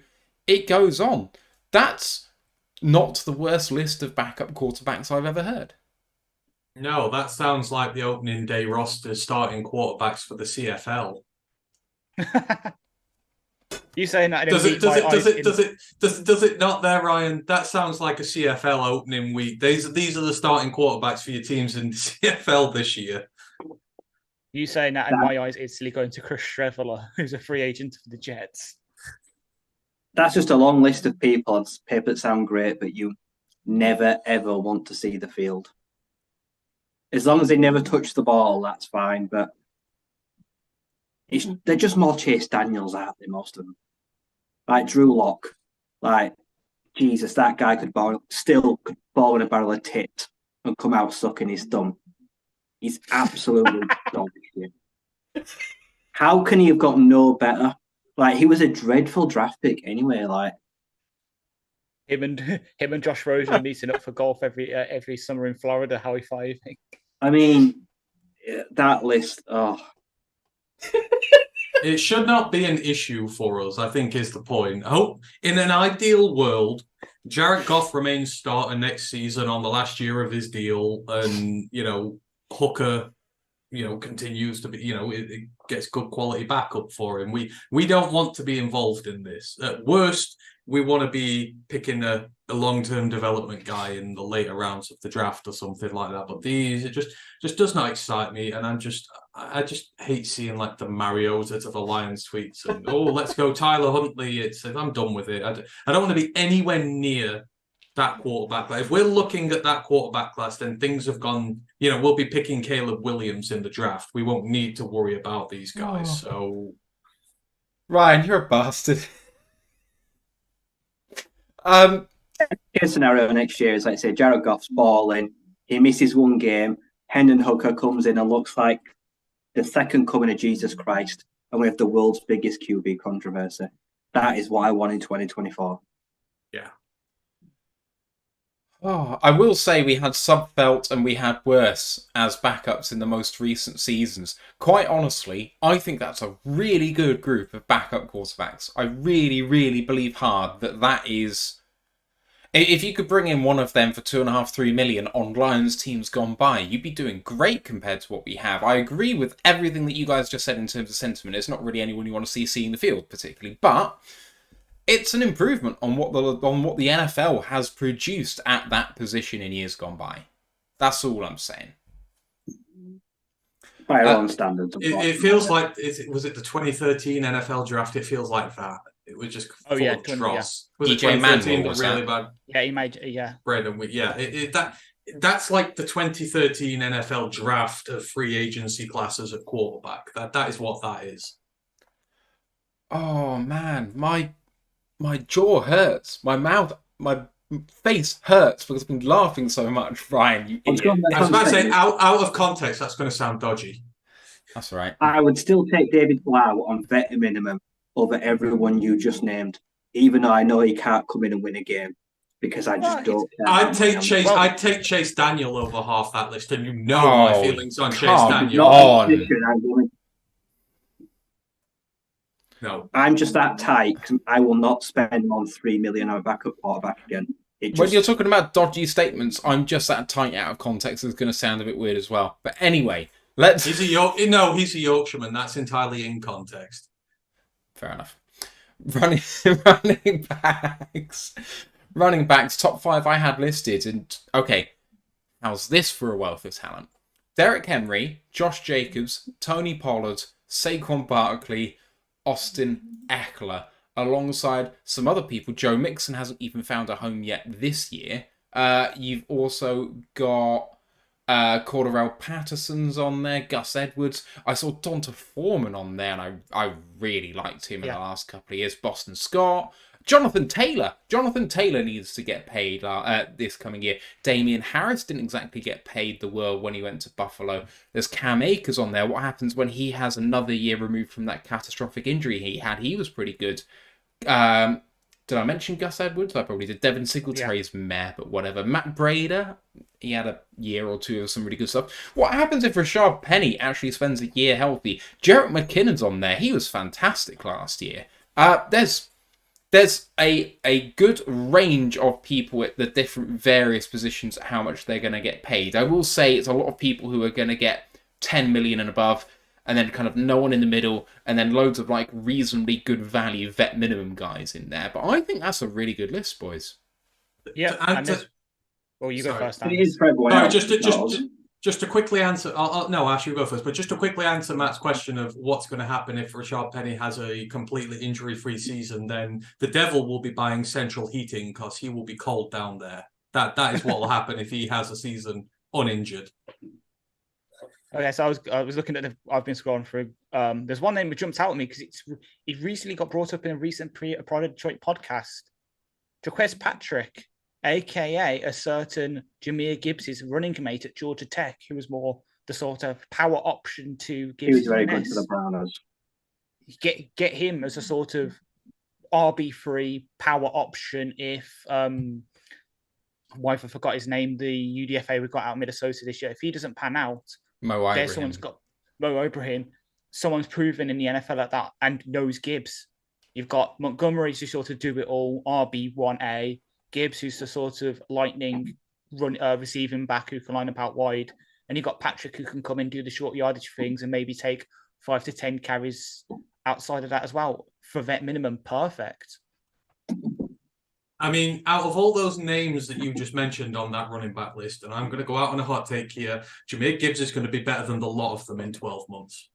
Yes. Agreed. We have our running back core for the next 3 years at least, I reckon. Monty, we've got locked up for 3 years. I expect us to see through that deal.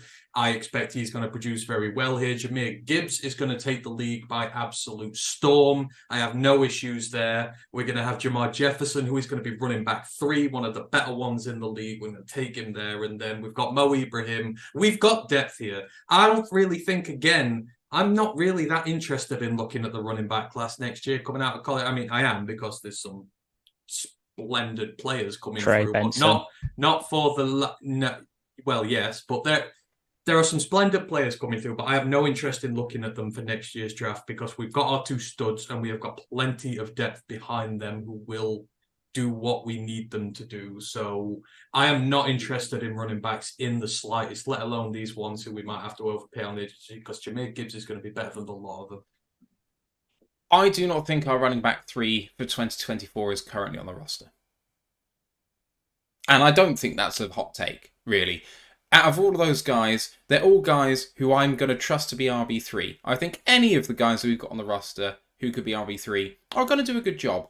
But do I think they're going to do a good enough job that makes sure that they're going to be on the roster next year? Well, if they're RB3, no. If they shoehorn their way somehow until upwards from that, then yeah. But anyone earmarked as RB3 is by definition on the bubble. And every single year you should be on the lookout for these running backs because you know what? There's always a 6th round guy, 7th round guy last year for KC, who takes the league by absolute storm. And you could take a depth piece that never sees the field down there, or you could take a swing at a running back being the absolute world. So running backs in the draft are always worth a look. for free agency, it ain't my bag. It's a big group of names I really, really like. But for our top 2 guys, we're sorted. So I don't think we need to worry about it.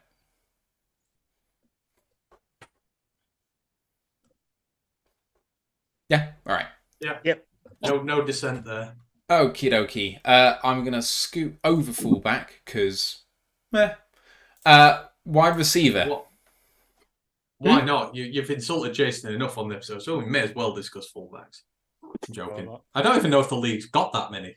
There can't be that many knocking around. There's 6 UFAs.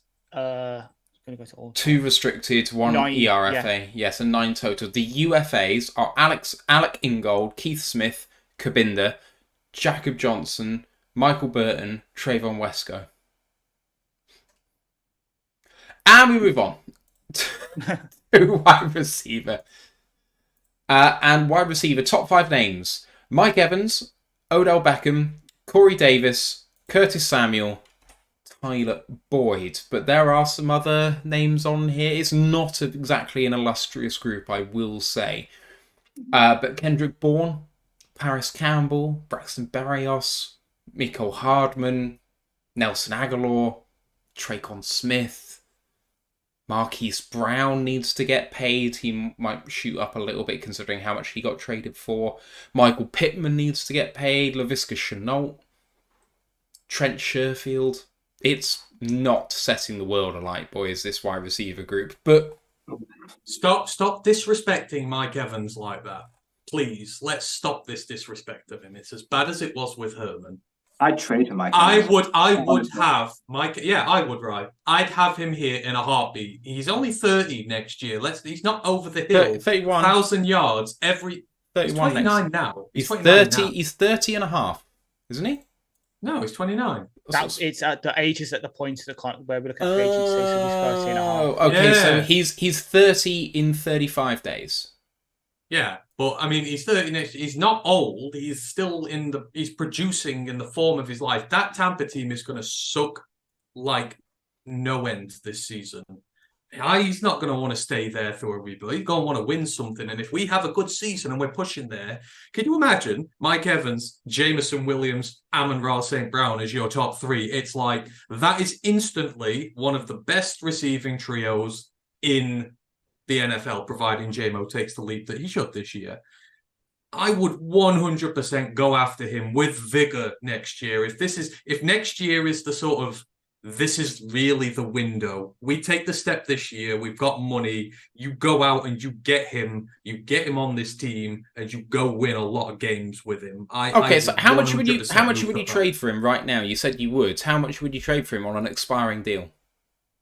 I'd give a day 2 pick for him. I would give them I'd give him a second rounder. If at the deadline he's doing all right and the Bucks suck and they've got to sell because he's got to get out of there now. The sinking ship, mind the pun. I'd go get him. I'd offer them a second rounder or like a 3rd and a 5th. I'd package some up. I'd give a lot for him. And like I say, if we're doing a genuine NFC title contender, yeah, he pushes you over the boundary right away, and he is just that all-around elite weapon that you want. He is an X of every definition. Like I say, he's physical, he's rugged, he stretches the field. Like I say, he's consistent. And this is a perfect home for him, because when people talk about the best receiver in the league, he just gets ignored again and again and again and again. I know he's won a Super Bowl ring, but he's still got a big-ass chip on his shoulder. There is nothing I wouldn't do to get him on this team. And like Ryan said, trade deadline, he'd be one of my top acquisitions if they really suck. And I would give them a day 2 pick very, very happily for him. Kendrick Bourne, another guy, he's not bad. And he's been working out, he's in good shape, he's been productive. He's at a decent age. I think he might be someone to watch in 2024. He was not bad for the Patriots. Maybe a little bit underused, like you say. I feel like he was fairly productive. So he's someone who's still got some upside. The rest of the names, a lot of them, it was a bit rough in there, wasn't it? Yeah. So me, I've dug down at the bottom to find some protected. I was thinking X receivers as well. So I've scrolled right down to the bottom. There's 2 that stood out to me. But then there's Tyler Johnson, who did originally get drafted by the Bucks to be Mike Evans' backup and back. But these to sort of as we know that the X position contested thing isn't featured much in our offense. As much I would agree, yeah, if we could get Mike Evans and it works out, I'd love it. But given the way our offense operates, it's not really something we value. So are we going to pump 22 million, which is what Spot Tracker predicting Mike Evans is going to get on the open market next year?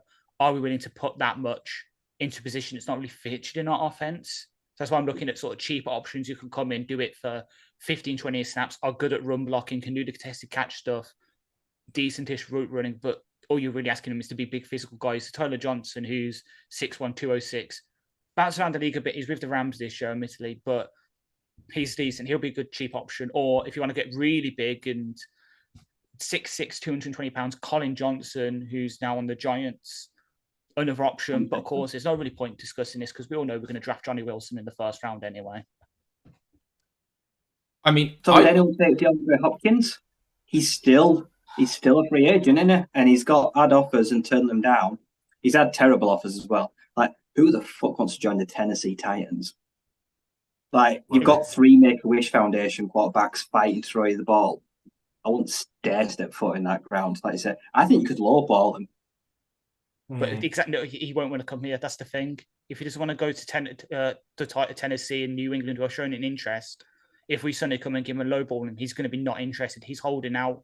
He's going to do what Sue has done the past couple of years, sort of hold out until midway through the season, see which big teams have wide receiver injuries and swoop in there and make a name for himself. That's what he's going to do. And to fair, I respect it. And it's probably the best path forward from now to do that kind of thing that Sue's been doing, that Odell did 2 seasons ago before he signed for the Rams, that kind of thing. It's the best path for him, I think, to get what he wants. I would consider him at the right price. And I don't think that's a popular thought. The last time we spoke about Hopkins, it was a resounding no from pretty much everyone. But there's got to be a price where it makes sense for us. But at the same time, I'm looking at what Khalif Raymond did when he was forced into the X role, and he was bloody productive. Part of me just wants to promote Leaf. He deserves it. And we don't have to pay extra for it. And he'd be grateful for the opportunity. Yeah, he's not that big-bodied guy, but like Ash said, we don't prioritise that sort of role, and he gets so much separation. Who cares? Who cares whether you're big if you're that quick with your feet? So I'm not fussed if we don't take someone there. Yeah, I value the separation, but again, we do need someone that can do that 50-50 stuff. We obviously hope it's Antoine Green, but we do, because or Sam Laporte. Or Sam Laporte, but on the outside as well, because it's on your Hail Mary situation. Well, Hail Mary situations, but also remember what we did with Chark a couple of times last season. So the most famous one, obviously the one that we just missed against the Bills. You need someone that you can sort of get on an island, one-on-one against a corner outside and throw a 50-50 ball to. And currently, we don't really have that. So that's why I think we need someone that's just that big-bodied target on the outside. Maybe we can flex Laporte out there and put right in the slot kind of thing and do it that way. But I want someone that consistently can do it from the outside. So I do love Leaf, though. Obviously, I want to keep Leaf. Or we just get Mike Evans and just burn every single secondary in this division to the ground. True. That's the way to do it. Comes at a cost, but it's a cost worth paying. All right, moving on to tight ends. I don't think we need to spend too long on this. I think we're pretty comfortable, all of us, with where we are in this room. Well, but maybe I'm wrong. Top 5 names: Hunter Henry, Evan Ingram, Tyler Higbee, Dalton Schultz, and TJ Hockenson are all free agents after this season.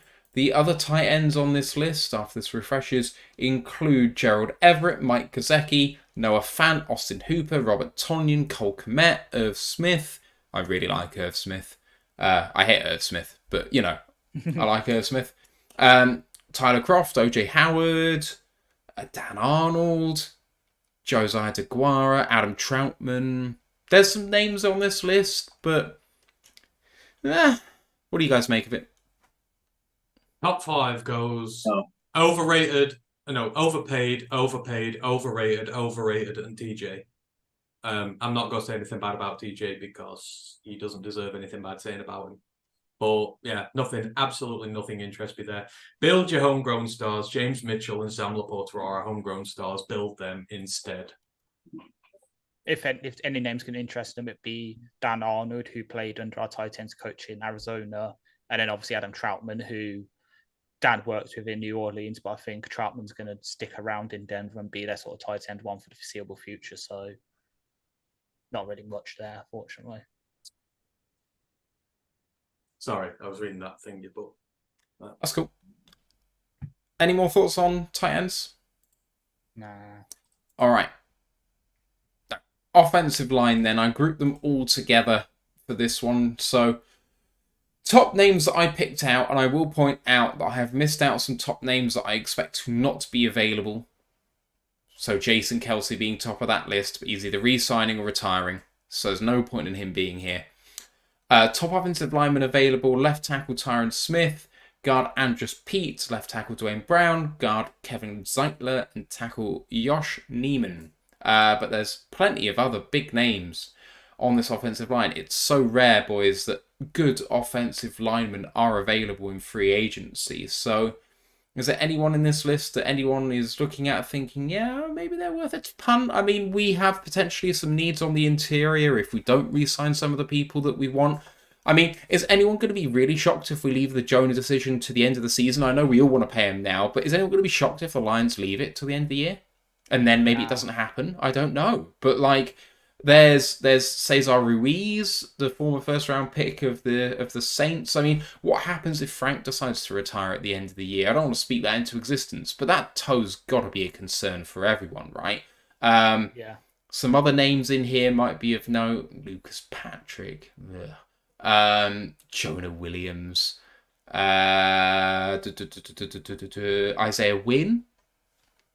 John Feliciano. Isn't he the one who got booted off his team for being terrible, like in his first year? Isaiah Wynn. It's not that good. I would drive Josh Neiman from Green Bay to Detroit in a heartbeat. Yeah. He has more talent in his little finger than all our backup tackles put together, apart from Eze. And he's proven that in this league he can play at a very good level at left tackle if Taylor Decker goes down injured. I would take Josh Neiman in a heartbeat. As for the whole thing with Frank and the center, our future center is playing at UConn in college football right now, so I want nothing else to do with that. He's going to be drafted next year, just saying. But Josh Neiman, I would take quite happily. Green Bay love drafting versatile offensive linemen and getting them very... I'd be surprised if he had not been paid by them by then, especially with Bakhtiari's knee, like, nearly blown out completely. But if he's still there... Spot Track at his salary will be $3.2 million. I'd pay him 5 or 6 happily. If you got him for 3.2, I would laugh to the bank. That would be one of the signings of the offseason for us next year. Honestly, it would be. So that's how much I would bring him here. Anyone else worth talking about on this list?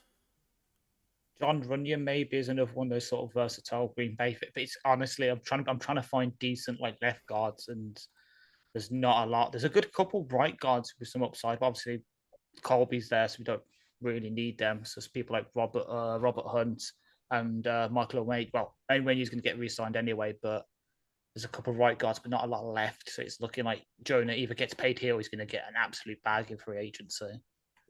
It shouldn't even be. I can't stomach the thought of him walking.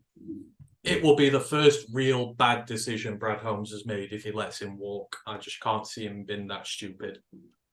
Tough decisions are going to start coming, and they're going to keep coming if the Lions continue to draft well and play well. Some people who are really good, who the Lions and fans really like, are going to go. And this is going to start happening and keep happening. And you know what? I hope it does, because it means we're a good team. That's what it means. So I don't want to see him go either, but let's see what happens. Let's move on to the defensive side of the ball. Top 5 interior defensive linemen. I call them DTs. The designations on Spot Track are a bit weird. So these were designated DTs. Chris Jones, DJ Reader, Drover Stewart, Sheldon Rankins, Javon Kinlaw. But other people in here, I left off Fletcher Cox. I think he's just one of those career Eagles guys at this point. Quinnen Williams is on there, but I really don't think he's going anywhere, to be honest. I thought he'd signed his deal, but I must have been wrong.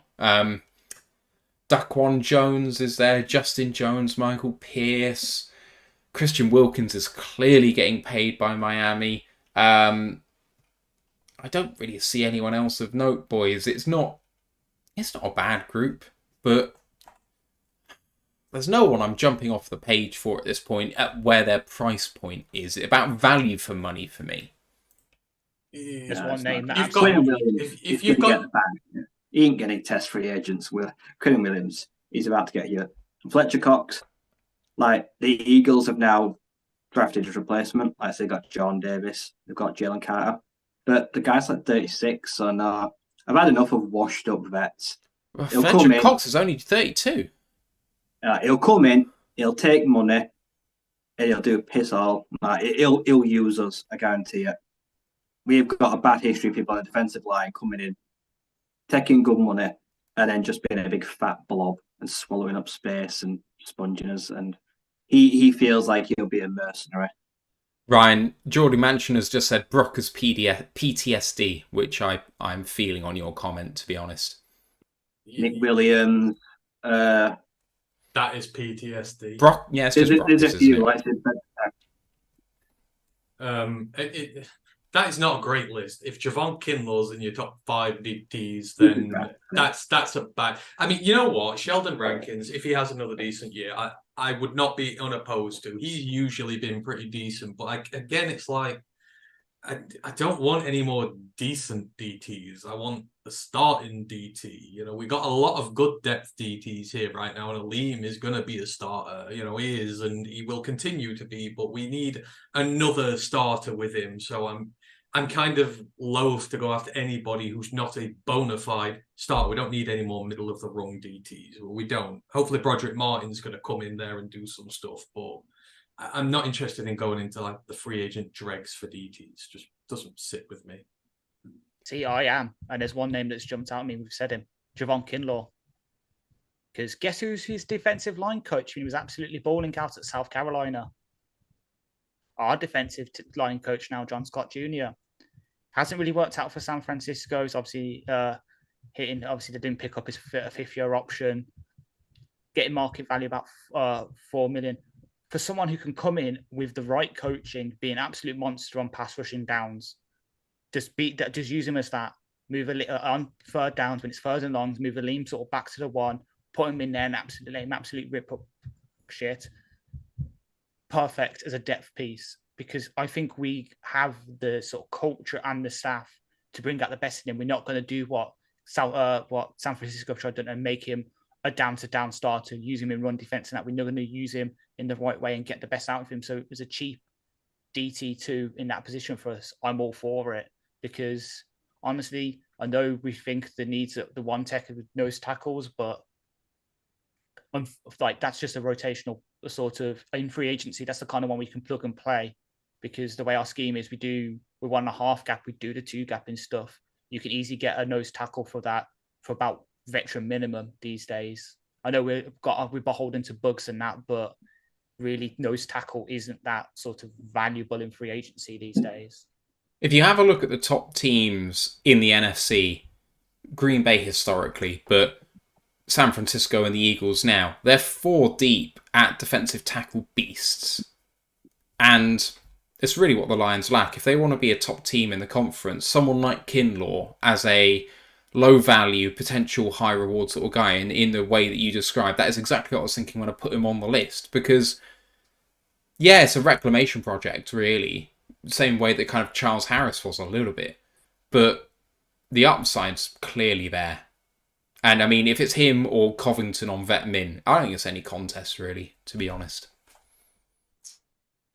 Let's move on to the edge designation. So this is defensive ends and outside linebackers as per Spot Track. I really don't understand why they put one as one and one as the other one. I really think they're all basically the same at this point. But anyway, top 5. Leonard Williams, Cam Jordan, Trey Hendrickson, Danielle Hunter, Chase Young. But there's plenty of other names on this list who really could do a job here. Marcus Davenport, Carl Lawson, Jerome Baker, Nick Bosa's going to get paid. Calais Campbell, Josh Allen's obviously going to get paid. Frank Clark, Brandon Graham, Rashawn Gary's obviously getting paid. Brian Burns is obviously getting paid. I mean, there's a reclamation project. Clavon Chason's on there. You've got Dante Fowler, who still is ever young somehow. Montez Sweat's probably going to get paid. But I'm not going to say his name. Solomon Thomas, Poona Ford. There's kind of names all the way down here, boys, and some of them are going to be highly paid. Some of them, could be interesting to see. AJ Epineza. There's a few good names in there, or people who we could take a swing at for cheap. There are good players, but we are home-growing our edge core. We have our three. We have our three big pieces there, and hopefully, if all goes to plan, this season sees the growth of all three of them into the pivotal pieces so that we don't have to go into free agency and pay somebody to come in and do it for us. And then we have our vet guys in Kaminsky, Harris, Aquara, whoever wins out of those. I like to think we're pretty well set. Now, obviously, this may change, but as it fixates to right now, I ain't paying big money for an edge next year because I've got my three who are going to be there. Maybe some of the guys you can bring in as depth if you can't bring any of the ones we currently have back. But forgive me if I'm wrong, Kamish is signed through next year as well. Yeah. So we got our four guys there at the minute, and maybe one of Charles and Aquara's coming back. You got five. Then you're sort of really going down the depth chart for that. So for me, there are good names. Don't get me wrong, good names. A lot of people who I would like to see here, but I just don't think we're going to need to. We're not going to need to expose ourselves on that market. It's a really good list. But all I heard was the ringing of a till. There's some guys that are going to want a lot of money. And the problem is the two guys that I want, like Chase Young, the option's been declined. I don't see any way he gets a new deal. He's going to be traded. And they're going to want a conditional second to a first or a first rounder. Now, Daniel Hunter is miserable. He wants out. They're playing hardball. He's supremely talented. He's also someone that you might have to trade for because they may be forced to deal him, and I really like him. But as you say, we've got our edge guys, and then you get further down the line, and you're like, yeah, there's some good guys like Kyle Lawson. He's been productive, as I say, when he was at Bengal. Like I say, he's bounced around a bit. He's a good depth piece. And then you get to guys like Caleb on Chase on, like that guy's in our reclamation project. That guy's like trying to raise the Titanic. He was an absolute dreadful pick. He is an absolutely horrible player that don't know how to use his big, gangly, lanky body. But everyone before that list is probably like, I'd consider. Everyone after that list, like, oof, it was bad. But yeah, there's a lot of really good guys on there. But as you mentioned, like I say, Goff, Sewell, Amon Ra, Jonah, like, we're going to have to extend all the guys in the next 2 years. We're never going to throw loads of money at Trey Hendrickson, even if opposite Hutchinson he turns us into a contender. We're just not going to do it. And I'd love half those guys, but they're going to be making bank. Like I say, Montez Sweat was like 12 players down, and he could be about to earn a fortune. Like I say, especially if Young goes, and then they have to pay him on that defensive front. Like Montez Sweat for me is probably the player I probably want the most on that list. Because I think it's a fairly reasonable contract and he's been super productive. But I don't know where he fits in on this team. I don't know where I'd put him in. If he bring him in, like say Hutchinson and Harris, Rogers, Romeo and Harris, they've got to go to make room for him. So, yeah, it's going to be hard. I think we're going to have to clear house to bring in some of these more high-profile free agents. It's one of the greatest mysteries to me how the Saints let Hendrickson walk. And it's why I have such an issue with what I do with their money. They push so much of it down. Like they can't afford to pay guys like him. And it's like you go straight to the Super Bowl with the Bengals. It's like, how do you let a guy like that? Is what bad money management does for you. That is akin to us in a couple of years' time when Aiden's due to be paid like, we've kicked the can so much we can't afford to pay him, so he's got to go. The Saints were stupid, and they are so stupid with the way they do their money. It's crazy, but he is going to get paid really good. In fantasy world, I'd love him. Trey Hendrickson, Aiden Hutchinson, Josh Pascal, James Houston. Good Lord. It'd be talked about for the ages, that would. But why the hell did they let him go? Always a mystery. Moving on to the inside, or the linebacker designation. Top 5, Devin White, Josie Jewell, Bobby Wagner, Christian Kirksey, Patrick Queen. Other people on here as well include Levante David, Devin Bush, Denzel Perryman, Corey Littleton, Willie Gay, Nick Kuchowski. There's some names on here. It's not a huge list of inside linebackers. What do you think, boys? I think we're fairly set here, at least at the sort of starter area, aren't we? We've got Anzalone signed for 3 years, Jack Campbell, if you believe all the hype. We've got our draft pick from a couple of years ago who's ascending. Why can't I remember his name? Derek Barnes. Thank you very much. And of course, you've got Malcolm as well. Any of those names jumping off the sheet at you, maybe as a fourth option on the inside? I must be getting names there. I must be If getting the old. Chiefs do not pay Willie Gay, I will go get him.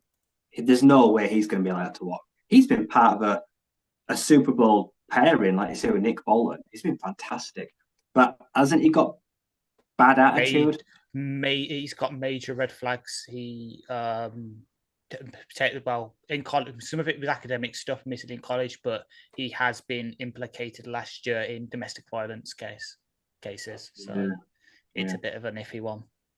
I mean, like I said, Patrick Queen, if he's in the top 5, then God help everyone below him. He's been dreadful. I feel old. Is he in his contract year already? It doesn't feel that long ago since he was drafted. His 5th year was turned down. I seem to remember there'd been a lot of arguing at the time that back in 2020. He's been really good in Denver. He's been super. I reckon he's going to get the bag like Matt Milano did. He's going to get a big deal. So, yeah, unfortunately. I'm not as confident about his inside linebacker room as some are. Like, I just don't see it with Derek Barnes. Ascendancy, I'm not buying it until I see it on the field. I just don't think he's ever going to make the jump. So there will be room for a 4th or a 3rd inside linebacker for me next year. So I think I want us to throw a little money at the linebacker position. We haven't done it yet. Again, I think we're organically growing the most of it. I feel like our linebacker room we're getting. So I agree. It's either you take a big swing in free agency on a leader, but we've kind of paid Anzalone to do that for a few years now, or you draft very high again and you just really double down on the position, which I can't really see them doing 2 years in a row. So it will be interesting to see how they do go at it, because obviously this is a make and break year for Barnes as well, really. If Barnes still doesn't perform, he won't see year 4, and then we do have to start again. So I think this is all predicated on development. In, again, a lovely ideal world where everything is sunshine, rainbow and roses, Malcolm builds off year 1 and really becomes a fixture at linebacker. Barnes finally takes the leap, which I think he will, and then Campbell has a Rodrigo-esque rookie season where he just maintains the continuity all the way throughout, and then you don't really need to do much at linebacker, I feel. You're kind of just looking at your depth special teams guys after that, really. So it's all very dependent on who's here currently. I think out of maybe all the other positions here, it's so dependent on youth right now. So you just don't know what you're going to be doing this time next year. They say if they'll do well, I wouldn't pay a penny. I'd just keep them all. All right, cornerbacks. Top 5, Adoree Jackson, Kendall Fuller, Stephon Gilmore, Michael Davis, and Chirudi Awuzie. I can never say that name, but there we go. Also on this list, who did I say? Who didn't I say? Kenny Moore, CJ Henderson, Steven Nelson, Levi Wallace, Keyshawn Nixon, Rock Ya-Sin, Desmond King, Noah Igbonier, can never say that either. Trayvon Diggs needs to get paid. Jalen Johnson needs to get paid. Does he? He's still there, right? Yeah. Greedy Williams, Isaac Yiadom. There's not a huge amount at the lower end of this, but at the top end, I feel like there's a few names that's worth considering. Maybe Shaq Griffin, Levi Wallace is very good. Jalen Mills is there too. I consider that. Do you know how someone in the comments earlier said that we got PTSD from Michael Brockers when we were talking about, DTs? Well, I've got PTSD from Daryl Worley, from Justin Coleman, from Desmond Trufant. I have a lot of trust issues when it comes to going to free agency for corner. And now I know we've got the guys this year, but I think we got like the top of the class this year. We got some truly exceptional guys who, for circumstances like injuries and stuff, made it to the market. But I still have far too much PTSD to be going on half of those. I don't like taking corners in free agency anymore. It's just, I'd rather draft them. And again, hopefully, we don't have an issue at corner next year. We might have a situation where we'll be like, sort of done. We don't have to do a single damn thing about it and we can avoid it. I think corner, by the way, is the only position I can come out of this process thinking that free agency is an absolute must next year. Sorry, Ash. I was going to say, I found the perfect guy. It's someone we haven't mentioned, but last year, out of all the cornerbacks in the NFL, this guy ranked 5th in PFF defensive grade. 5th. Admittedly, it was sort of a backup kind of role, but he played 10 games, 470 snaps, 288 in coverage, with an 82.9 grade. Duke Shelley plays for the Vikings. I know the Vikings have had a reputation in the past couple of years at being absolute dross at cornerback. But this is a guy who's very much going to be like, it might trigger a couple of people, but Mike, that is going to be like, I think he could be a Mike Hughes like sort of signing. Very underrated, grades high, and then as your sort of cornerback 3-4 who can come in and do things and back up and play in special teams. This is a cheap guy, and he grades really well at it. Who? Sorry, did you say? Duke Shelley. Duke Shelley. Sorry, I completely missed the name. I heard everything else. It's fine. it's one thing. So I'm starting because, as everyone knows, if you read the website last year, I did the game previews. I've already started my research for them for this year's ones, especially started with the divisional one. So it's a name that instantly popped out to me when I was going through Spot Track. I saw it and I was like, "Ooh, there's a guy I know." So I know, but yeah, I do agree though. Hopefully, fingers crossed, Cam Sutton works out, Mosley balls out, and we can keep Jerry. And then if we're going to get a corner, it could be a day 2 pick. Because I've looking around college a bit because I know I had to for FSU because we were looking for a cornerback one. There was quite a few good corners coming out this year in this year's class that could be very good in the sort of second to third round. Kool-Aid McKinstry. Yes, well, he's first rounder.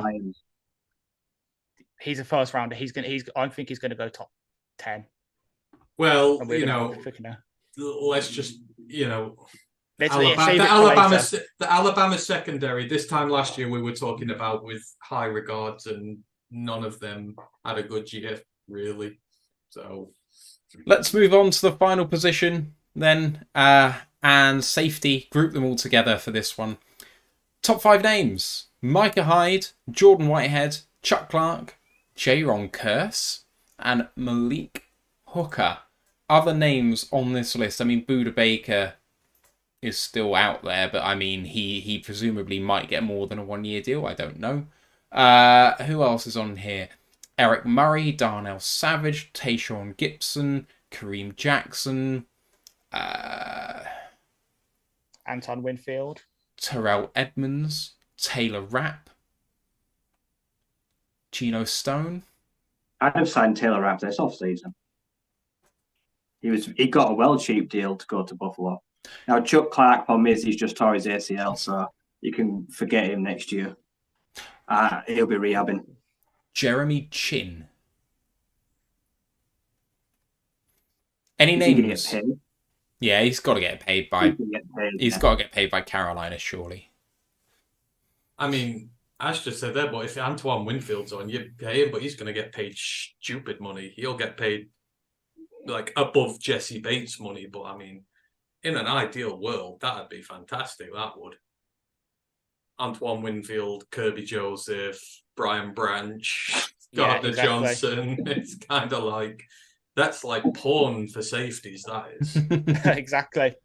And there's another guys, while we haven't mentioned him, but he's someone we played last year. And again, 5th in defensive grade last year, but he's a bit more well-known. Guys, people will know him.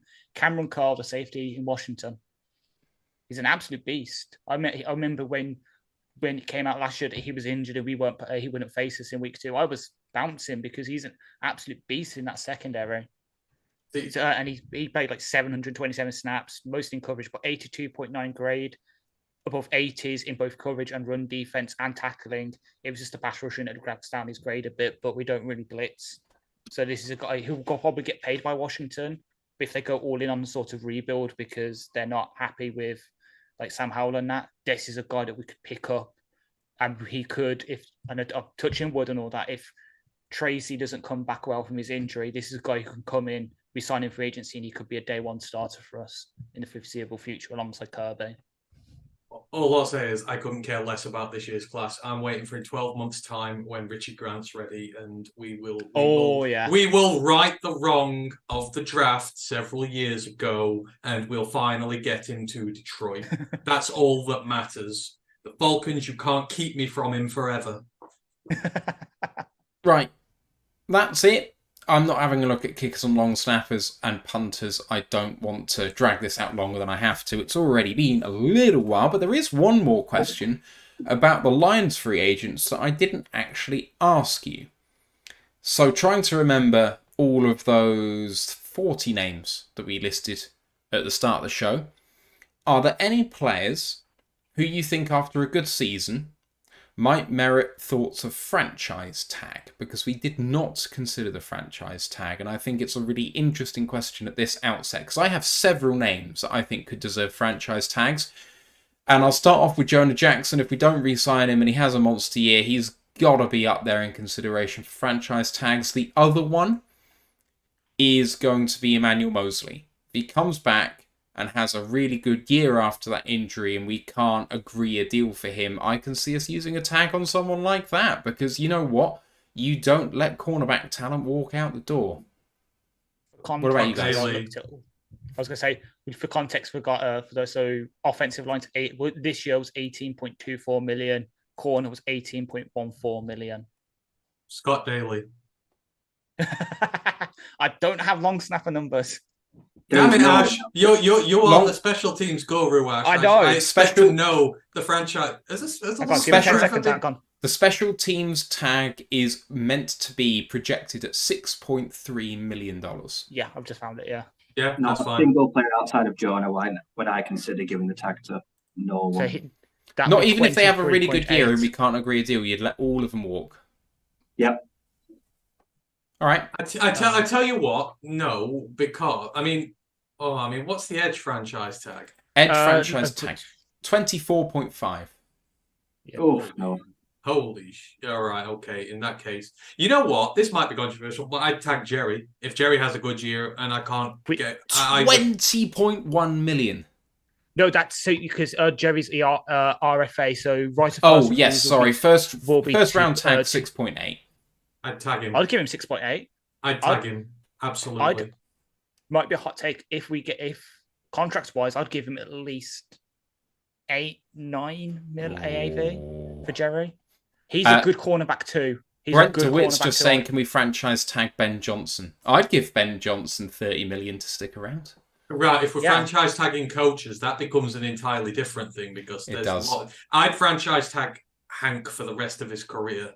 It's like true, I don't ever want to go back to the Matt Stafford offensive lines again in my life. Okay, all right. But if you were given a choice of one of them's going to leave, Ben Johnson or Hank Fraley, tell me you're choosing Hank, because that's got to be tough.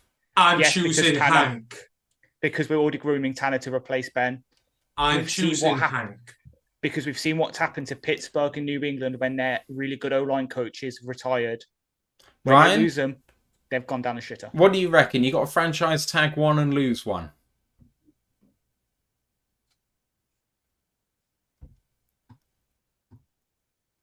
Or maybe not. Can you hear me, Ryan? Well, if I have to, probably. Probably, yeah. Like I said, I'd probably just tag Hank. I'm going to go out on my own then and say I'm tagging Ben. I love Hank. There's nothing I hate more in the NFL than a bad offensive line. There's nothing I hate more because it just destroys everything. Ben Johnson could be the greatest wizard on earth. You know, he could put Harry Potter to shame, and he can't do anything without a good offensive. You give him the Bears' offensive line, he's nothing.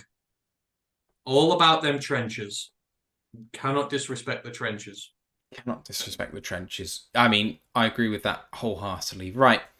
That's going to bring us to the close of this one. I haven't seen any questions come in. So, next week, the subject matter's up in the air because I have something penciled in, but it requires me getting really lucky with scheduling for people. At the moment, we're going to try and get together an NFC North roundtable and have a little debate with our friends in the division. Frankly, I think the likelihood of that is low, just because scheduling never seems to work out, but I'm going to give it a go. Let's hope we get lucky, because if we do, that could be a really great show. Assuming not, it'll be some sort of mailbaggy type thing, but if there's something you want us to cover, let us know. I can prep something, I'm sure of it. College podcast, and remind us again, Independence last week, this week it's... Sunbelt. There we go. Check out the college previews because they're really, really good value. Otherwise, on the socials, Rural Lions UK on YouTube, Twitch, Facebook, Instagram, and Twitter, and the group for worldwide fans, Detroit Lions fans UK, one pride worldwide. On the website, ROTLUK.com. Please don't forget to subscribe and rate us 5 stars. All you guys today who've really helped us out on the super chats and the super stickers and the subscriptions on Twitch, you guys have been absolutely incredible. But the guys of you that don't, the people that watch, the people that listen on the audio, you guys make a huge difference to us in terms of just what we're doing here. It's not all about the money, it just helps a little bit, but we're going to keep doing this no matter what because we love doing it. We wouldn't turn up every week for the last 3 and a bit years if we didn't love doing this. So appreciate you guys. Okay. We'll see you on Wednesday for the college show, on Sunday maybe, or Saturday, me and Ant need to work it out, probably Sunday, looking at our recent draft picks and doing some tape work. If you want to learn a bit more about our players by watching them and what they've done in college, you'll need to check us out on Sunday. And then we'll see you on Monday for the main show. Ash and Ryan, cheers, boys. We'll see you later on in the week. But for now, let's go Lions, one pride. One pride.